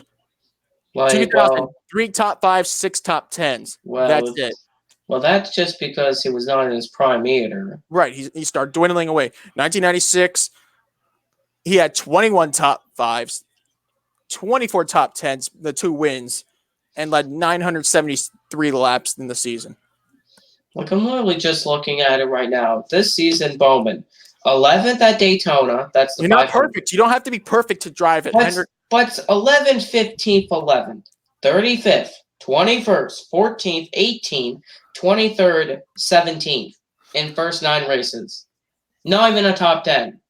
That is, but then 3 second place finishes 7th, 15th, 10th, 14th. First, but this is where I mean 21st, 17th, 14th, 20th, 14th. Well, I mean, Chase Elliott was on like a 7-race slump after Pocono. But at least he's doing better now. But it's like, Oh yeah, I mean, but it took until Watkins Glen, so who knows? Maybe Bowman will break it at Michigan. Maybe he'll break it at Bristol. He finished top 5 in Bristol last year. yeah, He's really good at that track, so who yeah, knows? Maybe that's where he'll get the run back going. Yeah, it's better than this year's Bristol where he got 23rd. Yeah, exactly. 4 laps down. Yeah, he finished 4 laps down at Bristol. Yeah. Like, oh my God. I remember him trying to adjust his car during practice that Greg Ives couldn't figure out what to adjust. He's like, what do we adjust? I'm like, how don't you know what's wrong with the car? You see the cars on the monitors. You don't know what to adjust. It's like, I feel like they'll get better and better because they'll have to get momentum for, the playoffs that are coming up. And The playoffs are coming up. Like, he has 1.5 in there, the playoffs, that he's good at some of the tracks. Like Talladega, Dover, and Kansas are in the same round. He finished second at all those tracks this year. Okay.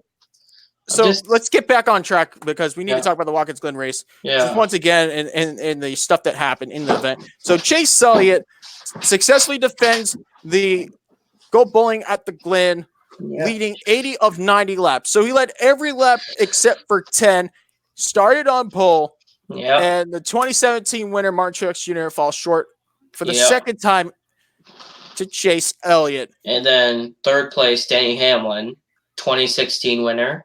Eric Jones, 4th. And then 5th place, Ryan Blaney.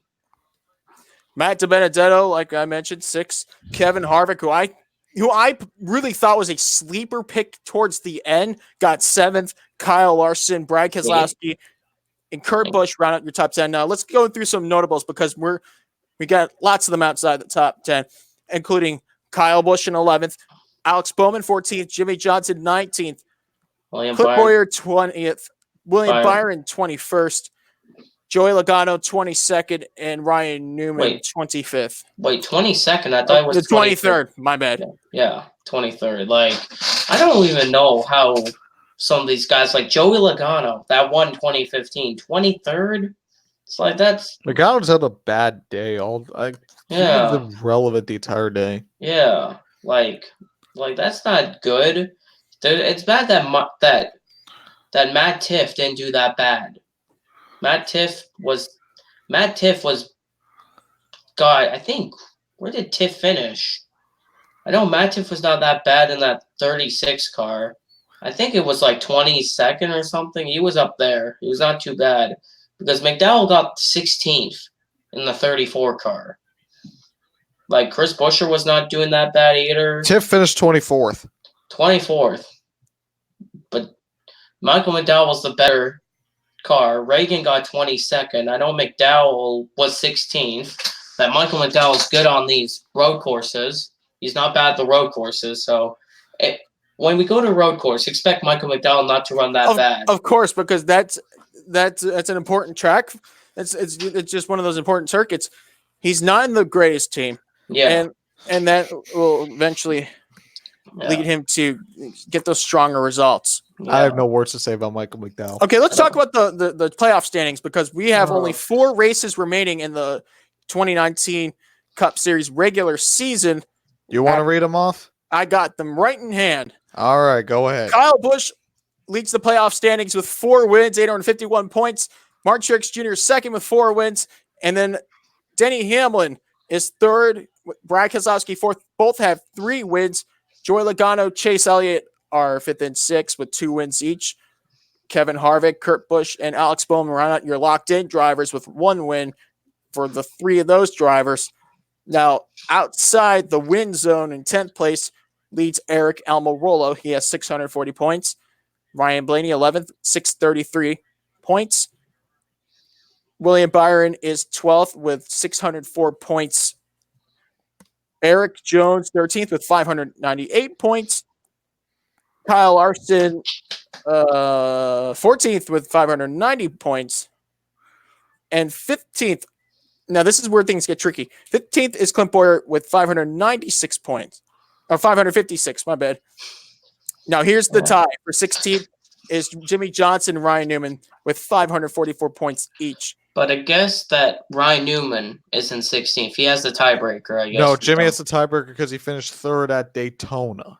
Why is it Daytona? They should run it from walking. I don't even know. They in the situation of a tie, they revert to more higher place finishes than the other, or wins. But for me, I would have done for the Watkins Glen result because Johnson did higher than Newman and Watkins Glen anyway. Okay, moving on. So that's the crust. Now outside the crust, we have Daniel Suarez, who is 23 points behind.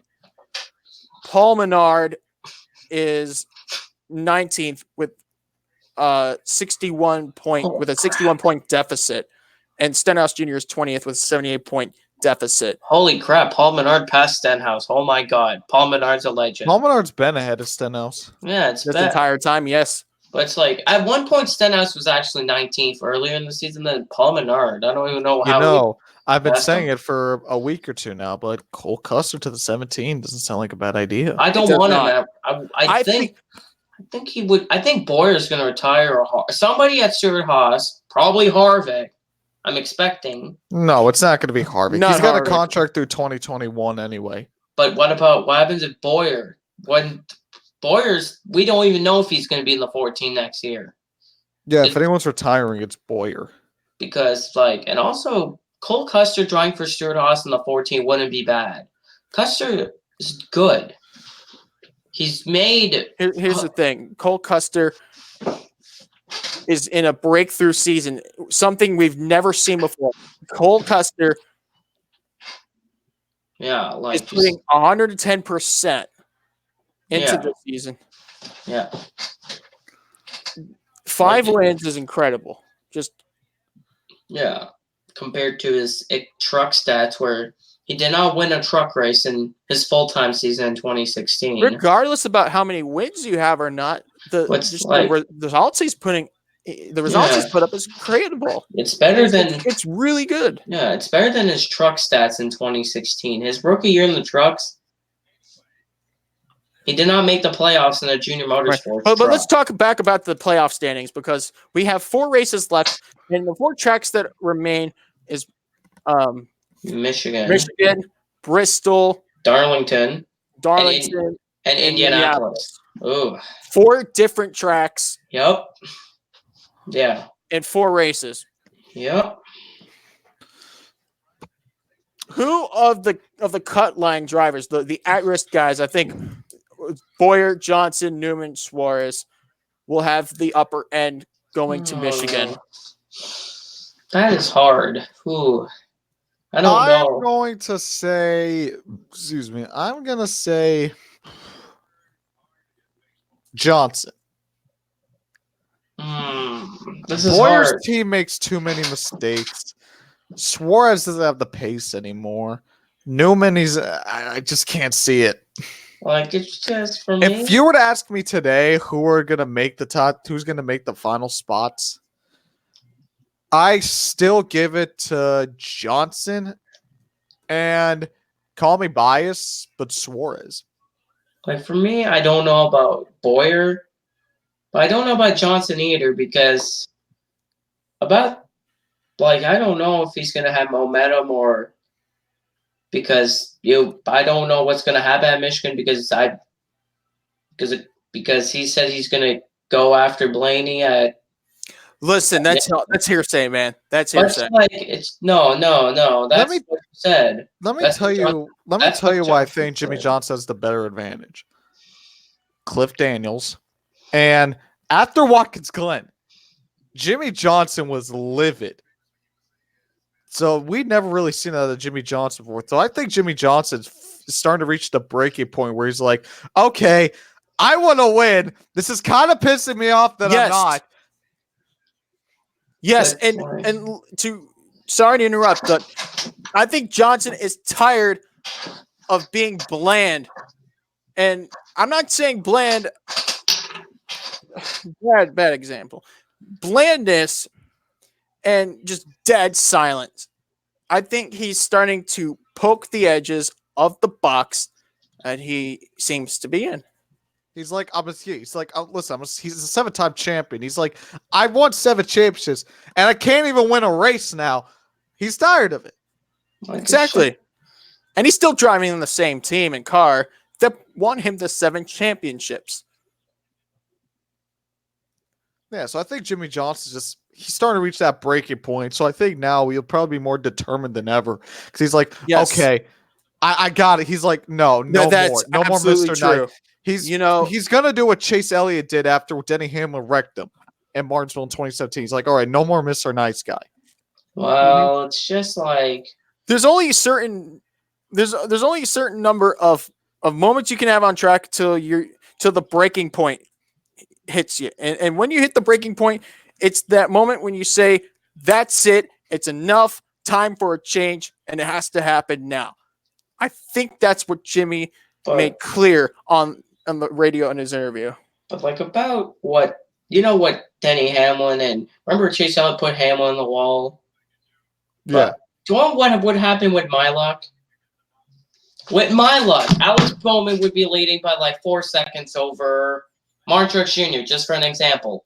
Johnson would put Blaine in the wall, cause a caution, and make Alex Bowman lose the race. What would be Mr. Hendricks? What would be Rick's reaction to that, making Alex Bowman lose the race by giving payback to Ryan Blaney? What would be the reaction from Rick Hendrick? Are we looking for the reaction? I mean, he just got on the press conference and talked about Kyle Busch and William Byron, which we need to say.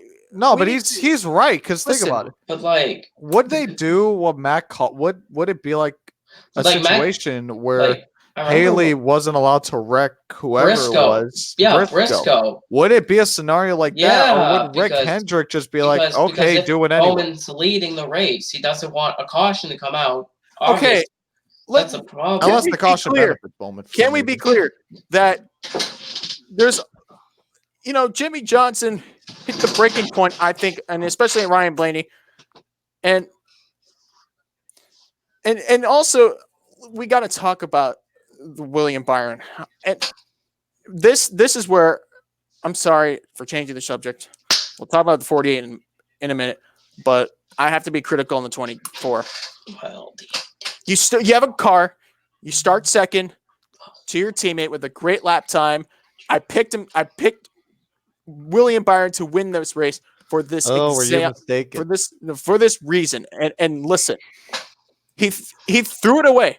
He threw the race away over an incident under caution. Okay, say what you want. Oh, maybe Kyle ran the brakes, or he may or may not brake checked him.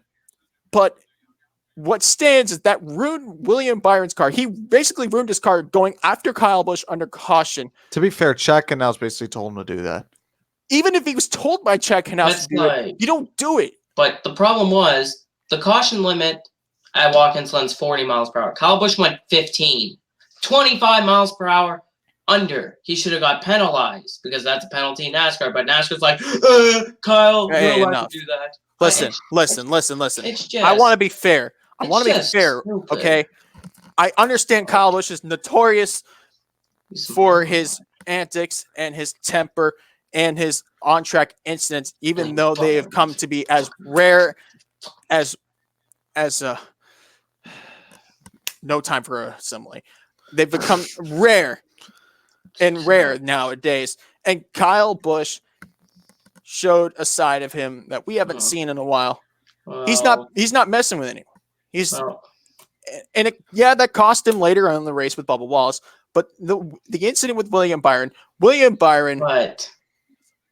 absolutely should not have gone chasing Kyle Busch under the caution flag. And if he knew Kyle was posing to be a threat to William under the yellow flag, then just play it smart and don't. I don't know why you didn't just spin him out. Wait. My question.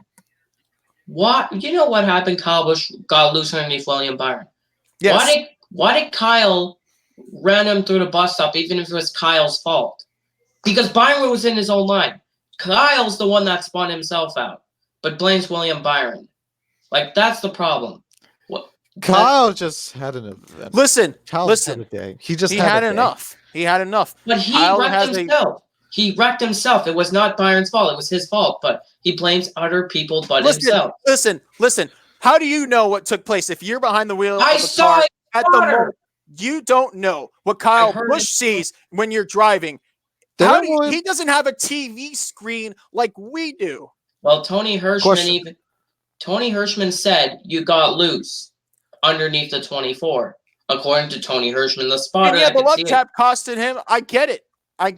William went through the grass, but listen, the best thing to do early in the race, especially early in the race, like this wasn't with 5 laps to go, and this was lap 2. No, this was lap 2. Yeah, where all Kyle Busch and William, especially William Byron, the dog chasing deal in the S's. That's where I'm like, okay, but you ruined a car, you ruined a perfectly good race car, and you're gonna have to settle for 21st. Well, but why did Kyle do that? Basically, push him through the grass like a fucking moron. That is bullshit. Here's why I think. Because think about this. I would have. Here's what I think. Kyle Busch, after having a dominant car at the Xfinity race at Watkins Glen, has an issue and DNFs. Then he spins out on lap 2. He's pissed. The man is pissed. Like the man is like, this happened. If someone even comes and farts on my car, I'm gonna kill them. Like, it's just like... I think Kyle Busch was just pissed off. Because, I mean, like, you saw how he raced Byron. You saw how he raced Bubba. Look how he door slammed Bubba. You don't really see Bubba was a lap car. You don't really see... No, they were racing for position. Really for position? Yeah, for position. Kyle, yeah, Kyle Busch. Yeah, Kyle Busch. Kyle ran Bubba in the wall. I think Kyle Busch was just... I got a question. Who's going to race 30th at Michigan? Sure ain't Kyle Busch. You never know. I think Kyle Busch was just pissed. Like he was just pissed. He's like, he doesn't need to run people like a fucking dick. Alex Bowman never does that shit. He doesn't go. Well, guess what? Alex Bowman is not Kyle Busch. Well, Kyle Busch is not Dale Earnhardt either. Well, Kyle Busch has to stop running into people like a moron. Talk about our Lord and Savior Dale. It's just, I feel like Kyle could calm the hell down because he is Kyle Busch. That hasn't changed. Well, Martin Truex Jr. is probably going to win the championship over Kyle Busch because Kyle Busch will do something stupid at home. Really, Kyle Busch would throw his championship away? Oh, you never know. He never will. He did last year. He did. Last year, he had handling issues. He was running up front and he was first. Listen. When you guys are done having your cat fight about Kyle Busch, listen. Like I said, had a dominant car in Xfinity. The car broke on him and he DNF. Then he spins on lap 2 after starting 3rd. The man's fucking pissed. All right. If I was in that scenario, I'd be like, if any car even comes close to me, they're dying. That's like the man was pissed, and it's Kyle Busch. He has a temper. Say what you want about the temper. Say what you want about his personality, but the man was pissed off that weekend. He did not have a good weekend at all. Wait, why? Because that happened to Byron. Why didn't another Hendrick car like Johnson or Bowman catch Kyle Busch and do something about it? Because why would they ruin their race? Are we playing NASCAR 6 total team control, or are we racing in real life? No, because Dale Jr. and Casey Kane, Martinsville were going to chase. They were going to get Denny Hamlin because he wrecked Chase Elliott. That's what they were planning to do. Actually, take out. Where in the radios do they say they were going to take down Denny Hamlin at Martinsville that year? I heard Radioactive. It was on NASCAR Radioactive 2017. Oh boy, I think I need to play more NASCAR 6 and handle this myself. It's just so you know what that sounds like to me? Danny's eye. Danny's eye here. It's not the same without Danny. We need Danny. We need Danny. You know what that sounds like, Justin? Team orders. Like it's just, I feel like I don't even know what's gonna happen with Michigan because I think there'll be people trying to retaliate, and oh no. It's not going to end well. People Here's retaliate. what's gonna happen at Michigan. Whoa. Here's her World Racing Media Michigan preview. Daytona and Talladega, but the worst parts of Daytona and Talladega. So But it's basically, we can't pass. We just Exactly. we're going around we're just racing the merry-go-round. What happens if wait, what happens if Kyle Busch, because he's pissed at Byron and Bubba, he wrecks both of them on lap 1 like an idiot. He just turns right. Unless Kyle Busch fails inspection or William Byron's on pole, he's not going to see them on lap 1. Well, what happens if Kyle gets a speeding penalty? William Byron has to make the playoffs. Hell. Is there any reason why he would wreck Kyle Busch? No, why happens if Kyle wrecks Byron? Is what I Okay. mean. If Kyle Busch does that because it just feels like it. Do you think he's going to go on Matt Kenseth about this? Well, Matt Kenseth, Martinsville, 4 years ago. The way I see it, it's not going to carry over. They basically got all the deal was done at the race. Kyle Busch screwed up William Byron. William Byron screwed up. Kyle Busch has no reason to be pissed at William Byron because William Just Byron. like Chastain. Remember Chastain? William Byron. Here's the thing. At the end of the day, William Byron screwed himself over more than anything. So Kyle Busch had no reason to care about it. Now, maybe against Bubba Wallace, could Bubba Wallace spawn him out? Maybe something can happen there. But against William Byron, Kyle Busch would probably, if anything, William Byron would do something against Kyle Busch. But the other way around, I don't see it. What about Blaney and Johnson? That's another thing. What's going to happen there? The only thing I see is just Jimmy Johnson's going to race more aggressively against other people and maybe even way more aggressive on Blaney. But I don't see Blaney doing anything on Johnson. Oh, wait, what happens if he races his teammate aggressively, puts Bowman on the wall for no reason? I think Rick would be mad if Alex Bowman's running second and Jimmy Johnson's lap down because something happened and puts second place in the wall. That's where something goes wrong there. Okay, yeah. If it's something like that, then yeah, obviously it's like there's no place for it. Let's say they're battling for the lead and Johnson puts Bowman in the wall. I think it's fair game. Unless he just blatantly dumps him for no reason. I think that Rick Hendrick wouldn't be too happy with Jimmy Johnson. Then again, who does he think is going to get more of a favor? The guy Alex Bowman, who only has like one win in his career, or the 7-time champion? Well, Jimmy Johnson's not been. Bowman has better finishes than Jimmy Johnson. Better finishes than Jimmy Johnson, but here's the thing: Jimmy Johnson hasn't. Is Jimmy Johnson? Okay, but what entirely do you mean? It's like he's won 7 championships. He's had a dynasty career. If they had to play favorites for an incident on whose fault it was, who do you think they're gonna pin it on? Let's say it's a scenario where it's like you could call it a racing deal, and Bowman spins out, and it looks like Bowman came down on Johnson, but maybe Johnson slid up to Bowman and spun him out. Who do you think they're gonna put the blame on? Like, all I know is I better hope Justin and Dan aren't in that group chat when it happens. Oh God, that would not be good. No. You know what? If this happens, we are immediately streaming it. Gotta get the views. Oh my God, that would not end well. Like, I feel seriously, like literally like Danny and Justin are just gonna meet up. They're gonna be like, fight with some swords. Oh God, shields. Like it's Rome in the ancient times. It's about I just don't want payback because it's like we get it. What's it gonna do? Here's the thing about payback. Satisfaction, and it sends a message like, hey, you're gonna do that to me? Guess what? You're not gonna get away with it. Yes. I made a rant video. I said that's like a little B-word move. B move, like the. Do you want to know what a little B-word move is? Just watch the racing at Bowman Gray Stadium, or behave like Bubba Pollard the other night. Punching Matt Craig's dad. Yeah, that's totally. Yeah, that's just like I feel like. So guess what? In the end, there's a code on track, and we're talking about the Cup Series. Sorry to interrupt you, Arani, but let me finish my statement real quick. Tempers will flare. We get it. The gloves come off at tracks like Watkins Glen, Eldora, short tracks like Bristol. It's a given. But guess what? it's moving on in the next race, which determines whether you handle yourself right or not. And if some driver is going to come after you to take you out because of something that took place 2-3 weeks ago, then so be it.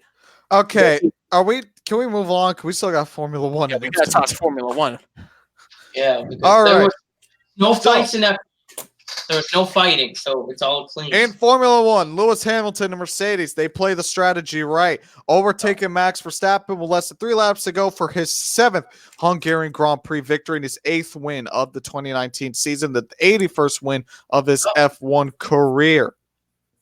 And also, Grosjean was out of the race, water pressure on that 49. So I don't know what happened. Probably Magnussen cut his water pressure because he wanted to do better for once. I mean, Magnussen's been doing way better than Grosjean this season. Magnussen finished like almost last at Okay, I have a question. On the side note, while Kimi Räikkönen scores points week in and week out, where is Antonio Giovinazzi? Insert cricket sounds in 3, 2. This is probably the radio. Antonio, don't race Kimi because you don't have experience or whatever. I get team orders are a thing in Formula One. I just wrote a paper about it.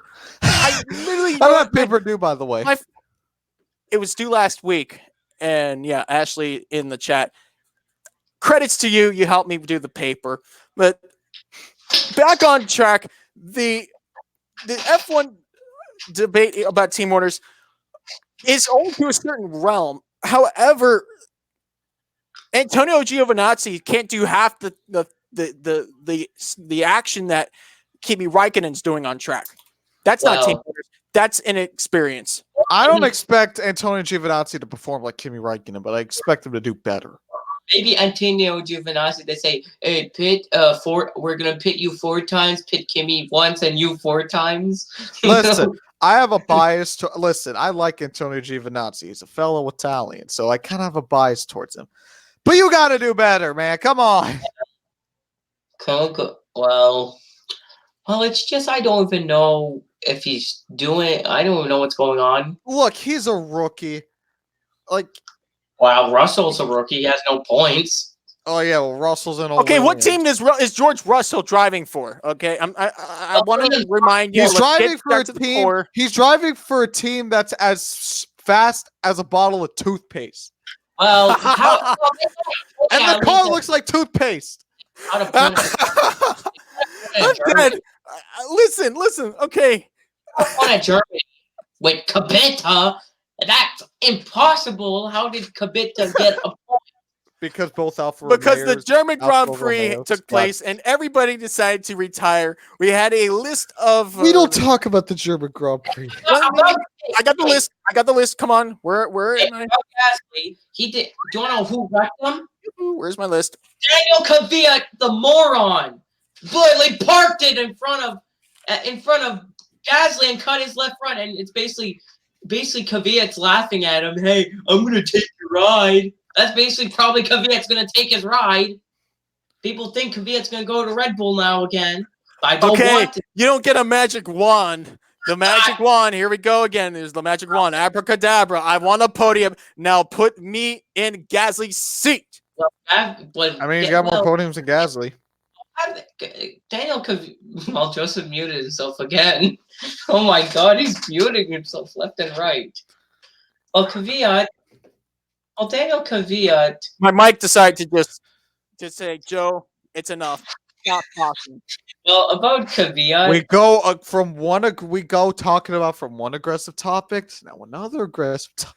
Well, Daniel Kvyat. The race wasn't even that eventful. It was. Okay, but let's talk about Germany for one moment. And this is why Robert Kubica got a podium, because he has. All right, how many DNFs do we have here? 1, 2, 3, 4, 5, 6 DNFs. Rain and safety cars. Kubica not DNF, but why did Russell get the point? Because Russell, he's younger and more in his prime than Kubica's not in his prime. You finish top 10, you get a point. That's how it works. That's how you do it. It's simple as that. place should get half a point. Get a half a point. Oh, we get half a point. It's like pizza. You get half. I get half. We share. F1 used to have half points. They should do that again. But here's the thing: half points is like I said. Half points is like pizza. You have half. I have half. Like it's just about do you know what I was looking at the constructor standings after Hungary? Toro Rosso's in 5th in constructors championship. Somehow they're in 5th Because both their drivers are actually doing good. Hey, look in the chat. Look in the chat. What? On what? Oh, let me go check. No, on YouTube. Yeah, I'm checking that right now. Come on, phone. Are you gonna open up or not? Okay, now my phone actually decides to be open. Oh, come on. Do you get half? I get half. I don't know why my phone's Bluetooth decided not to just stop all functions. About the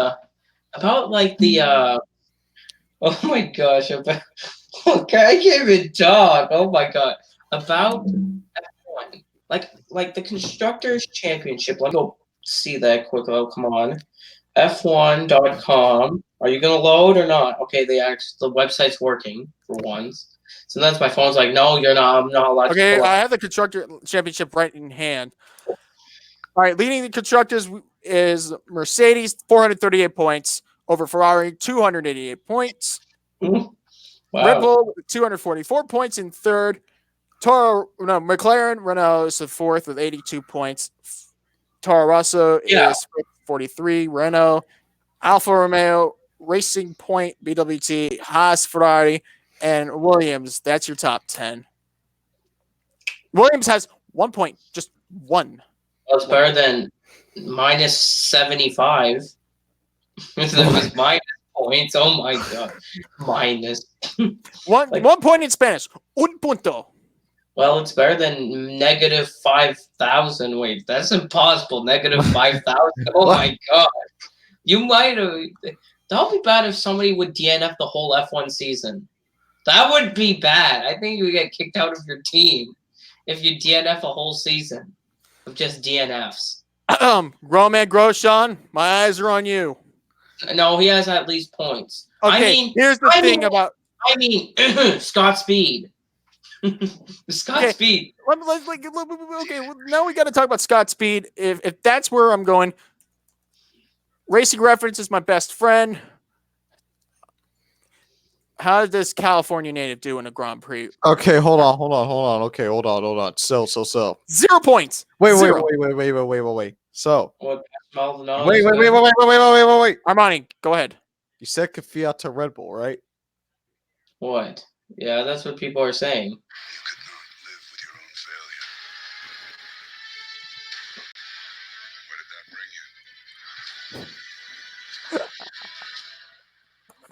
But do you know what else? Guess what rumors are going on about Mercedes? Esteban Ocon. Going to replace Bottas. But that's not happening. I don't like. You saw what Esteban did to Verstappen. It's a one-race incident. You're gonna. That was stupid. Even Perez, okay. Time out, Justin. Time out. Okay. Things happen. Well, even Perez called his teammate a moron. One incident in your career should not define your future as a driver, unless your name is Nelson Piquet Jr. Sorry. Bottas is better than Ocon. Okay, we get that Bottas has potential, but Ocon, at the same time, I think Ocon should leave the Mercedes camp and go join Ferrari and take over that Haas car driven by Roman Grosjean. He doesn't want to go to Haas. I don't know. Ocon should go to Williams. Well, who's in the Mercedes program? We have Ocon, Russell, Latifi. Well, we have to get another. Listen, no matter Red Bull should go with Mercedes. Somebody did a thing on F1 2018 where he had the Red Bull Mercedes. Red Bull should go with Mercedes. Listen, no matter what Ocon does. Smart. That's actually really smart. Listen. No matter what Ocon does, he will never live up to the greatness of Pastor Maldonado. Oh my god. Wait, Esteban Ocon finished 12th in the standings, while Perez finished 8th. With Sergey You know what? Sirotkin, I'm gonna do what Will does. He always picks Fernando Alonso. I'm gonna pick Pastor Maldonado every race. hey, Sergey Sirotkin got last. Brendan Hartley was 19th last year, and Lance Stroll was 18th, with Lewis Hamilton the winner. Do we really have to talk about Pastor Maldonado? I mean, Carlos Sainz is Don't you dare disrespect the greatest F1 driver to ever exist. one could say the other career sucking as an F1 driver. Their only memory is winning the Spanish Grand Prix unexpectedly, and then having your paddock burn in flames afterwards. Exactly. It burned because he's too Holy shit. tired to handle. Hey, you know the 2017 championship? Ocon and Perez were 7th and 8th.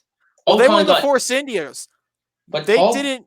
They did not get to the racing point side just yet.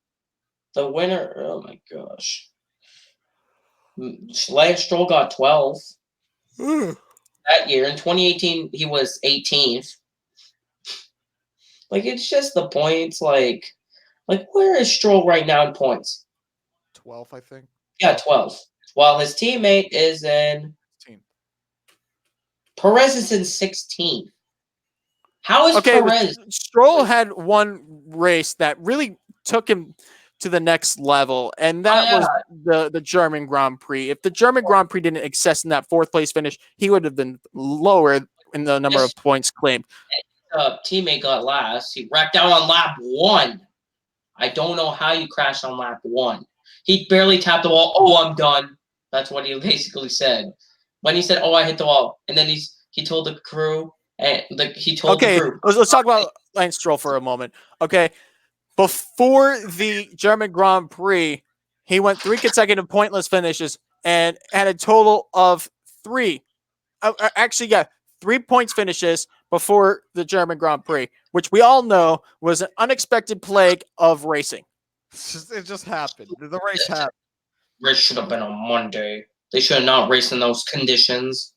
Morons. Hey, I mean, it gave us. It's Grand Prix racing, Justin. It's still stupid. They can't even race that. They wouldn't even. Well, we had trouble racing. Here's my take. Would you rather see what we saw, or would you rather see us? They have to race on Monday, and Lewis Hamilton leads all the laps, and then it's just another sneak. If they could have raced that race at Germany, they could have raced Rolex 24 at Daytona. They could have. And listen, the German Grand Prix was just. I feel like the racing gods were like, you know what?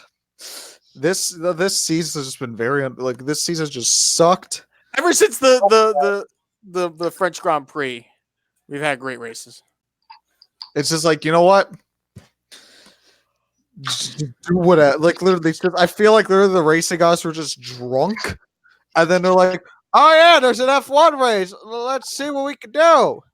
Well, it's just it's weird how we could race the German Grand Prix, but not Daytona. Here we go with the man. Oh, Justin, time out.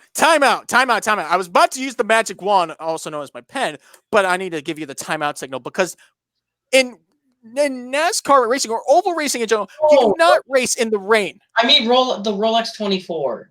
Okay. Also, the Rolex 24, just like the 24. Did you not see the 24 Hours of Spa last week? Kind of similar to the Rolex 24, wasn't it? Welcome to the Below the Line podcast, where it goes from a race review to now just a bunch of arguing. This is a wiper. It's a wiper of clarity. Well, and I want to give you some clarity, Justin, because we had the torrential conditions at Daytona were unbearable, just like Spa. We had worse at Mid-Ohio because we touched the curb and people would go off the track. And when we're talking about NASCAR drivers in the rain race at a road course with NASCAR cars, you usually don't get a good result. But seriously, can I get the top 10? Let's talk about the top 10, please. Top 10 of Formula One. Then we'll go back to your regularly scheduled program. So Lewis Hamilton got the win. No, as Will says, no surprise. Max Verstappen finishes second. Sebastian Vettel got third. Charles Leclerc fourth. Carlos Sainz back-to-back fifth place finishes. Pierre Gasly 6th. Kimi Räikkönen 7th. Valtteri Bottas 8th after contact early in the race. Lando Norris 9th, and Alexander Albon completes the top 10. Now get back to arguing. I was talking about they should have put winter. They should put ice tires at Daytona. Ice tires. Ice tires. Yeah, a different sort of tire for if there's so much rain. It's like Okay. ice tire. Daytona 24 hours. This is not the 24 hours of Yellowknife Northwest Territories. This is the 24 hours of Daytona. You don't. There's no snow. There should You be need snow for snow tires. Hey, there's a thing in Russia that's the coldest place. This should be a 24 hours of Russia. You know what? Make Speed Racer reality. Build the big tracks. Give them spare hooks. The great plan. Well, 50 years later. there should be once somebody said a 24-hour race of Bristol. 24-hour race on Bristol would not be no cars left. There ain't gonna be no cars left. Yeah, because Bristol is too short. It's a short track, and oh gosh, that's not going to end well. Okay, let me give you guys the point standings. Top 10 points. Thank God that doesn't have any playoffs. So Lewis Hamilton has the points lead. He's basically a full 2 races ahead of Bottas. He's Bottas minus 62. Verstappen closing in minus 69. Nice.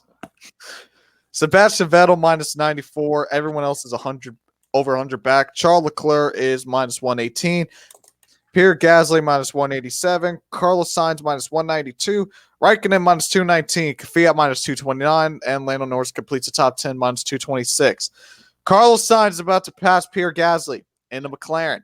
Well, Gasly is in a Red Bull. According to, What the fuck? hey, wait. According to Blake, he said McLaren should be one of the topper teams. That's what I believe that when McLaren gets a win. That's not bullshit. Well, it's just about maybe Carlos Sainz has more. Well, I'm just thinking about maybe this is why we should get Red Bull should be with Mercedes engines. Unpopular opinion. Lando Norris is having one of the most impressive rookie seasons since Lewis Hamilton. Well, what happens if Absolutely wrong. That is absolutely wrong. Your Lewis top Hamilton 10. almost won the title in his first year. Albon Okay, but think about this. on? Where was McLaren last year? Lando Norris basically replaced Stoffel Van Dorn. Van Dorn finished 16th or 17th in the standings. Van Dorn was up and down, dude. Stoffel was just Stoffel was what, like 16th or 17th in the standings? exactly. Lando's 10th. That's not impressive to you? Lando Norris, a rookie, and 10th in a McLaren car. McLaren was dog shit last year. Well, You tell me that's not impressive? You want to talk about living? You want to talk about doing stuff with the? We talk about how Antonio Giovinazzi is now living up to the equipment. We talk about Alexander Albon being impressive. What Lando Norris is doing? He's the only rookie inside the top 10. where's Albon? He's like 12. He's like Well, he could catch up if. What happens if the next couple races Albon gets points, and Norris has no points because of mechanical failures? it depends on how far behind they are. I've got a question for you, Justin, and I want to ask you again. Okay, so we'll talk about McLaren. Okay.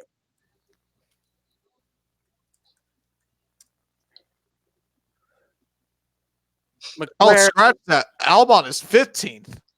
Okay, so about McLaren, you just mentioned it in Formula One and their stats of the Grand Prix. So you say they have engine failures, which we haven't really seen, like the 2017 problems.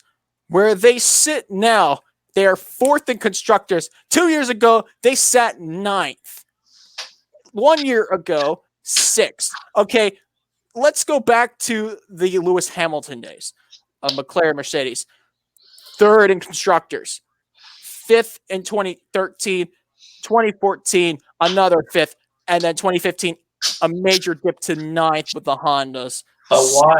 2016, 2017, again, the abysmal season with engine problems in 9th. And then 2018, up a few spots to 6th, and now we are 4th. They are on a roll. They might just be the next big 3 team. But why? do they not? Why didn't they keep the Mercedes engine?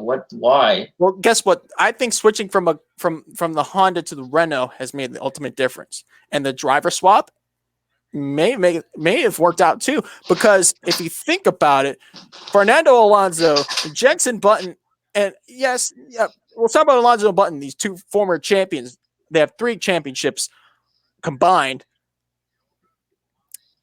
They fell off the table. They're dwindling in their careers, and the team is now apart. That you think they can bring some good results. Not the case. And once Button left, Van Dorn took over, and Van Dorn had only 3 podium finishes that season, in 2017. Van Dorn had a podium. Not podium. No. Points. Points. Podium. I thought you were going to say podiums. I'm like, whoa. I thought you said Van Dorn had podiums. Like I said, what? You can't trust my brain. You cannot. You're doing a very good job at pointing that out. Indeed. In freaking deep. I swear. I'm a bad influence. Don't give your kids to Joseph, folks. And don't look at Wikipedia for things. I'm looking at Wikipedia. Racing reference is better with racing. Well, they don't show constructors.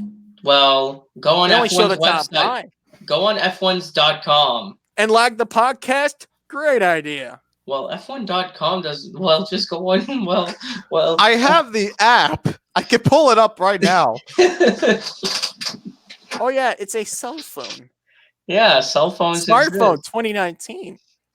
Yeah, that we used to call. Except don't use it in your car like Brad Slawski did during the 2012 Daytona 500, where he took a picture and post on Twitter. Tweet heard around the world. Brad Yeah. Keselowski. Yeah, like it's just. I Okay, feel like, so what are but- we talking about? Are we but people- talking about the Hungarian McLaren. also, like McLaren, people think that they should be topper team and Williams. Here's the thing. We all because know it's Williams. Mercedes. They've not won in the last 7 years, and even then, that last victory came to be a complete fluke. A complete fluke. And Why to be was that? fair, Why was that race? Why was that win a fluke? Pastor Maldonado's win was a clear fluke. Listen, Joseph. Listen. What did we talk about? And there you are holding the don't- magic wand. Listen, Joseph. Oh, listen, where's mine? listen.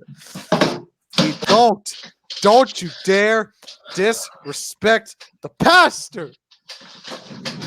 He is the Lord of Formula One. He is the Baal of Formula One racing. All right? So don't you dare disrespect Pastor Maldonado. Oh my goodness. You're freaking killing me tonight.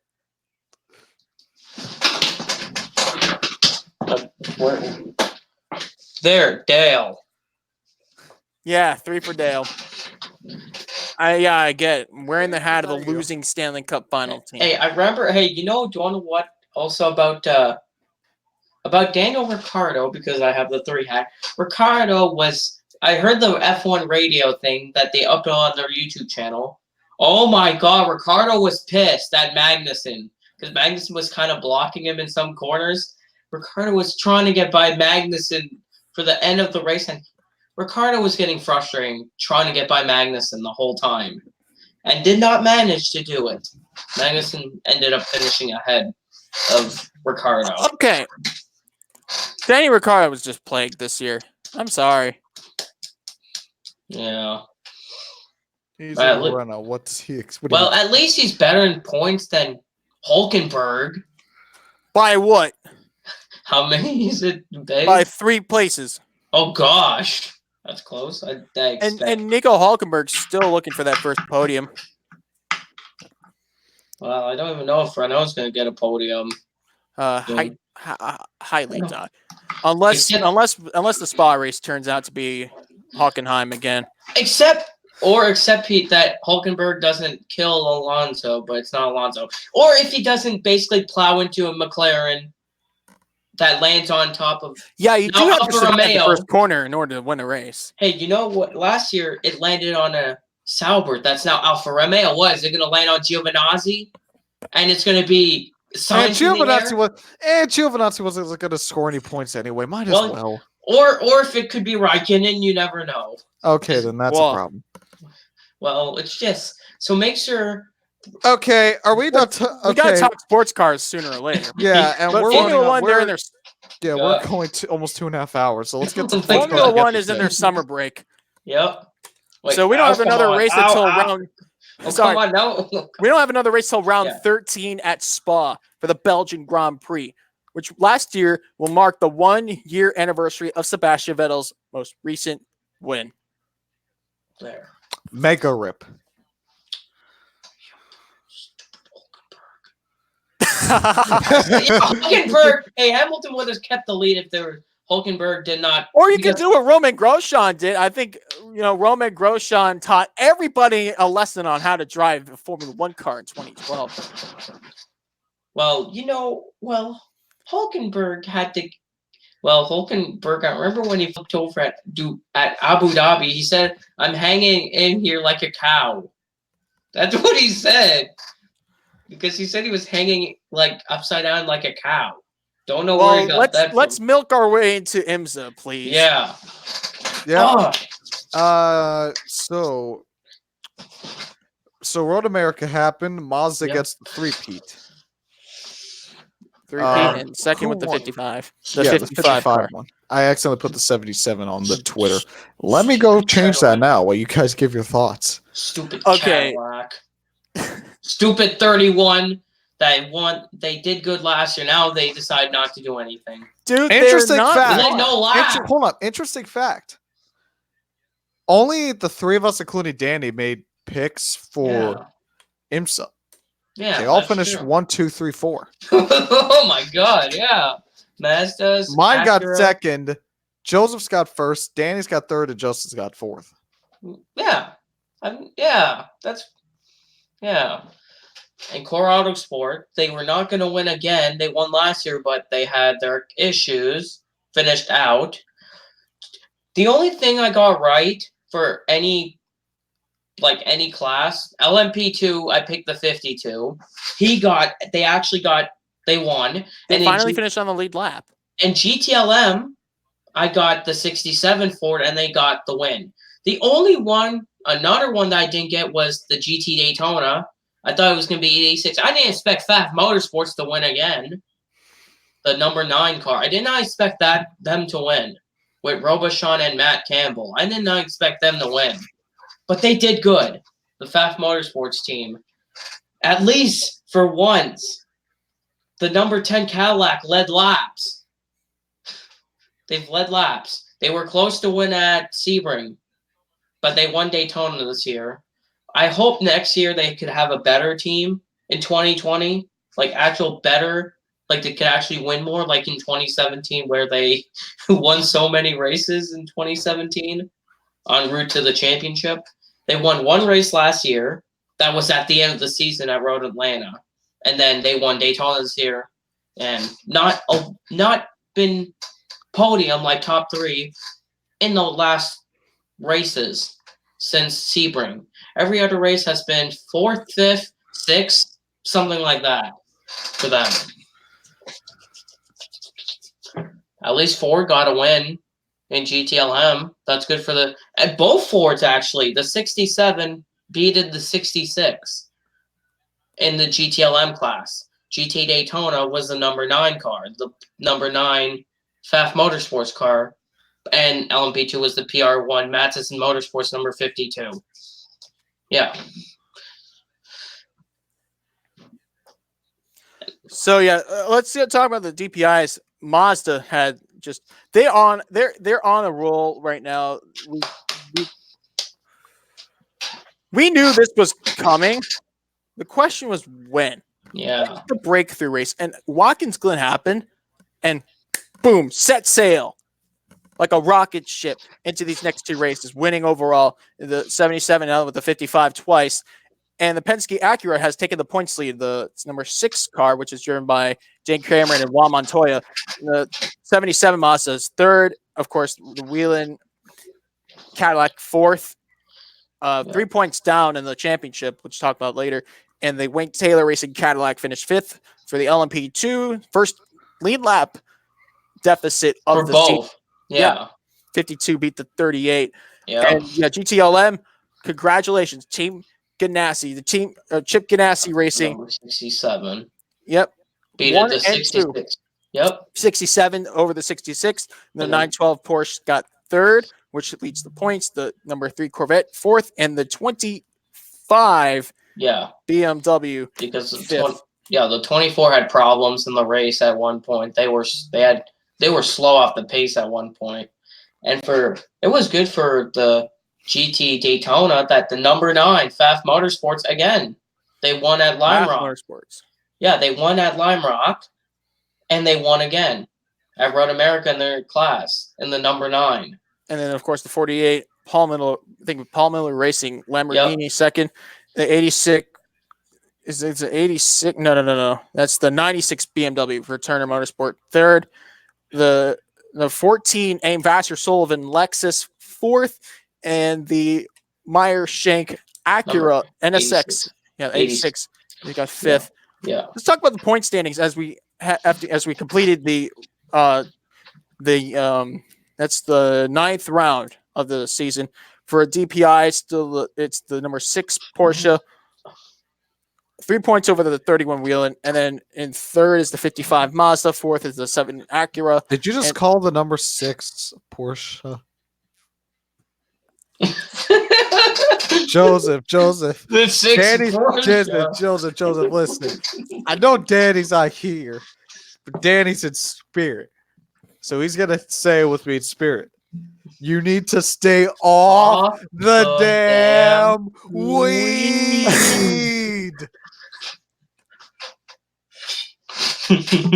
I was to say Porsche. I'm like, there's no Porsche in the DPIs. Yeah, I was like, oh, he's probably reading, He was probably, reading like GT. It's true. Yeah. It's right. See, right down there. Yeah, it's like he was probably reading, it's probably mistaken the number 9 Porsche. Then he talked about the Whelen. Then he said Mazda. I'm like, wait a minute. You say this number 6 Porsche? I was gonna say Okay. The number Okay, 6 Acura. Okay, let's get back into so LMP2. The 52 PR1 leads 5 points over the 38 for PTR, which is Performance Tech Racing. Yep. And now the real Porsches. Let's talk about the actual Porsches, not imaginary Porsches that you're just flying in the wilderness in the air. Like Lucy in the sky with diamonds. All right. 912 Porsche leads in the championship. They have 248 points. Second place is the teammate 911 Porsche with 234 points. The 67 Ganassi Ford is third with 232 points claimed. The 3 Corvette is fourth in points with 229. And fifth place is the number 66 Porsche Ford. Not Porsche, a Ford. 223 points claimed.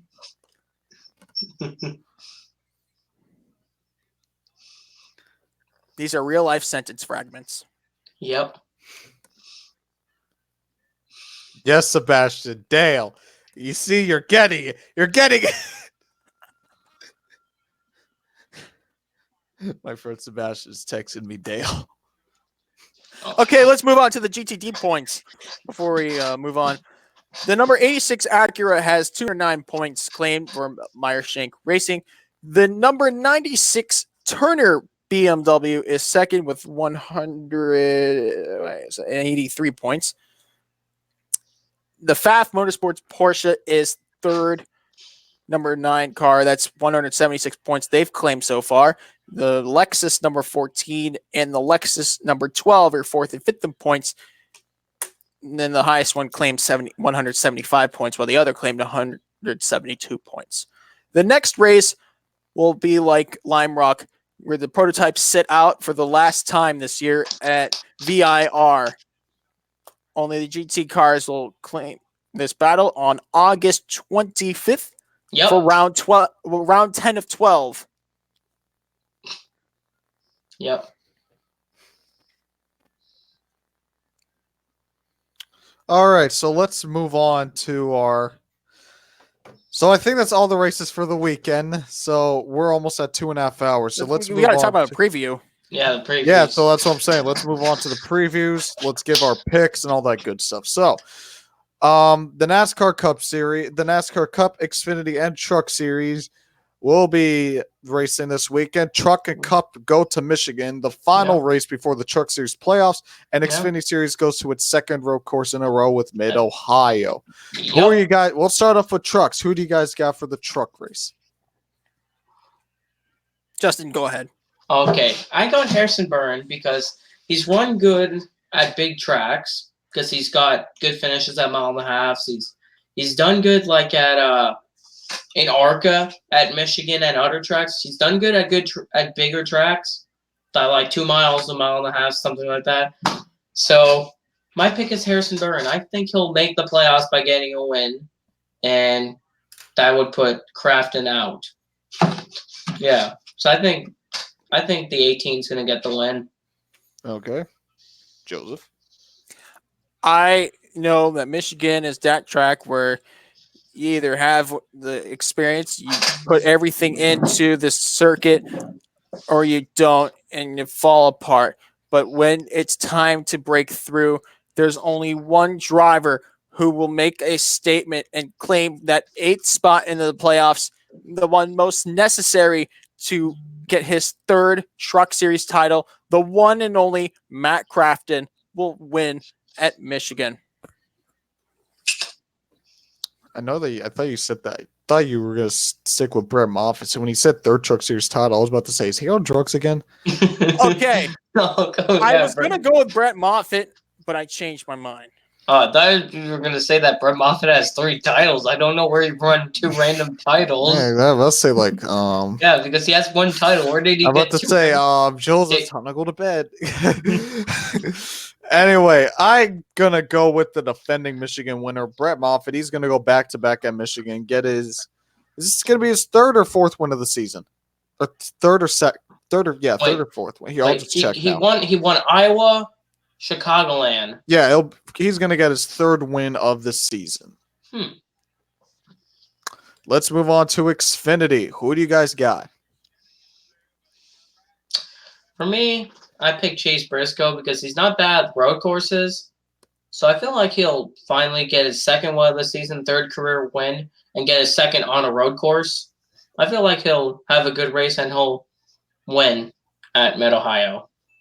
All right. I'm very positive that Austin Center will defend that win from the Glen and go back to back and break through at Mid-Ohio. All right, and here's my pick. He's an underrated road course specialist, as we've been seeing in his 2 seasons in Xfinity. Christopher Bell will get the win at Mid-Ohio. All right. And let's move on to the Cup Series race at Michigan. Who do you guys got? Oh, for me, maybe this will work this time. Alex Bowman, because he got 10th last time. And maybe he'll finally break out of the 14th place trend at the road courses and in the back area. Maybe we'll see Greg Ives do something to the car that will make it good. And I feel like he'll get his 2nd win of the season and 2nd career win. And yeah, I think he'll win to get some momentum going to the playoffs. All right. Joseph? For Michigan, I'm going with the number 2 car, Brad Keselowski. He will win for the 4th time this season. All right. So here's my driver. 4 top 5s in the last 4 top 5s in a row. A third, a 2nd, and a 4th. You keep running and you keep finishing top 5 like that, you're destined to win. Eric Jones will get his 1st win of 2019, his 2nd career Cup Series win, his 1st win at his home track in Michigan, and will shut those Christopher Bell dick suckers up about him getting the 20 car. I have nothing against Christopher Bell. I just have something against people who keep saying, "Oh, take Eric Jones out of the ride." Bell, I have no problem with. Is that all the races this weekend? Well, we have other events like Well, those are the main events. I mean, the main events. Well, there's There, a K&N. We have motocross from Washington this weekend. The Hey, X there's- Games are going on. hey, there's the Penny Series race Penny from Port Series. Riviere. Suave there. That's Yeah. my favorite. Yeah, that's on. That's my favorite pronunciation because That's on Saturday. That's it on. took me 5 years to know how And to say it. also about the truck series, Alex Tagliani is going to drive for KBM in the 51 at Canadian Tire later this month. That's a good move. a new prospect for the Lord Rudy Fugel to develop. But that's good that Kyle Busch would hire somebody like that, a good road course driver. Why not? I think road course ringers have dwindled through the years, and Yeah. and I'm looking for a resurgence in them because nowadays the drivers have simulators that they can work with to enhance the road course experience. Yeah. And also, not just him, we have road course racers going to be racing at Mid-Ohio like we have AJ Allmendinger in the number 10. We have Lawson Auchenbach that races in the IMSA for Starlone Motorsports. He's driving for JD Motorsports. We got Scott Heckert driving for BJ McLeod in the number 78. We got Stan Barrett driving the 42 because the road course specialist. Stanton Barrett is that's a driving driver I lapped in NASCAR Thunder 2004. I kid you not. Well, Shane Hall won a race in What If Racing's NASCAR Thunder 03 Let's Play at Sonoma somehow. Shockingly. About the road course drivers, I feel, and also we have what was Isn't his James name? Davison gonna race? No, there's Patrick Gallagher. He's not related to Spencer Gallagher. No. He's a sports car driver. Yeah, he's racing. Series. Yeah, it's not. He's not related to Spencer Gallagher. No, let's talk about the inaugural race that happened 2013. This was a replacement to the Montreal event for the NASCAR Nationwide Series, won by AJ Allmendinger, who will be in the race. Yep, driving. Yep. Let's see if he'll DQ this time. Yeah, that's the only thing he doesn't want because that was not good. And also, it's going to be an interesting race at Watkins Glen. That's basically not Watkins Glen, Mid-Ohio. No, come on. We don't race at Watkins Glen 2 weeks in a row. Justin, you got to stop taking Joseph's drugs. And about that, it's weird how literally right as the truck race finishes, the Xfinity race starts. Basically, right after the truck race finishes. For some reason. They literally do Michigan. Oh, let's go. And then basically the coverage on NBCSN starts for Mid-Ohio. And all right, I think that's everything. You guys got anything else you want to say? Well, here's my take, and I like to close off on a high note from the stuff we talked about today. You need it after talking about how the number 6 Porsche is the points. No, let's be real. So the NASCAR playoffs are on the horizon. These last 10 races are the most hectic of the season. They're also the most controversial. And Watkins Glen, in my opinion, was the fast-paced preview for the Charlotte Roval this coming fall. And with that, I think there's only a certain driver that can win at the Roval again, and it's not Ryan Blaney. It's going to be a driver named Matt DiBenedetto. If he makes the playoffs somehow, he's going to be that spoiler driver. Oh, I thought you were going to say Paul Menard. But at Michigan, and Paul Menard, his second hometown track is Michigan, who he does have an Xfinity win. Yeah. I think that there's a certain number of things you could see coming to this race weekend, whether it's Mid-Ohio or Michigan. So that's my closing note. Keep your mind open.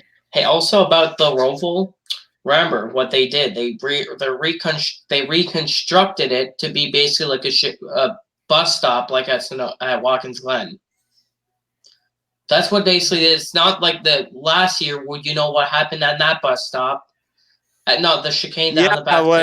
When Bubba, the goal is to dive into the barrier. Like Bubba, Jones, Hamlin. Oh my God. So yeah, this is now basically like a bus stop at And Watkins Glen. typical Yeah. typical road course. Maybe Yeah, not you Watkins stop. Glen, but You're not gonna go full throttle. You have to slow down. Not go full throttle through there. quoting Danny's show right there. Go full throttle. All right, so that is everything. Thank you guys Yep. for tuning into this edition of the Below the Yellow Line podcast. Follow me on Twitter at 87 Velocity. Follow me on Instagram, Velocity87_. Follow us on Twitter at WR Media Group. Follow us on Instagram at World Racing Media. Follow us on Facebook at World Racing Media. Click the like button, subscribe, all that good stuff. You guys can throw in your stuff. Go check out my Twitter at YT NASCAR. Go check out my Instagram at JustinTheBear88. And go check out my YouTube channel, NASCAR88. And check out my Twitter at JLP Snipes. All right. Thank you guys for tuning into this episode of the Below the Yellow Line podcast. And remember to stay off the damn weed. Duh.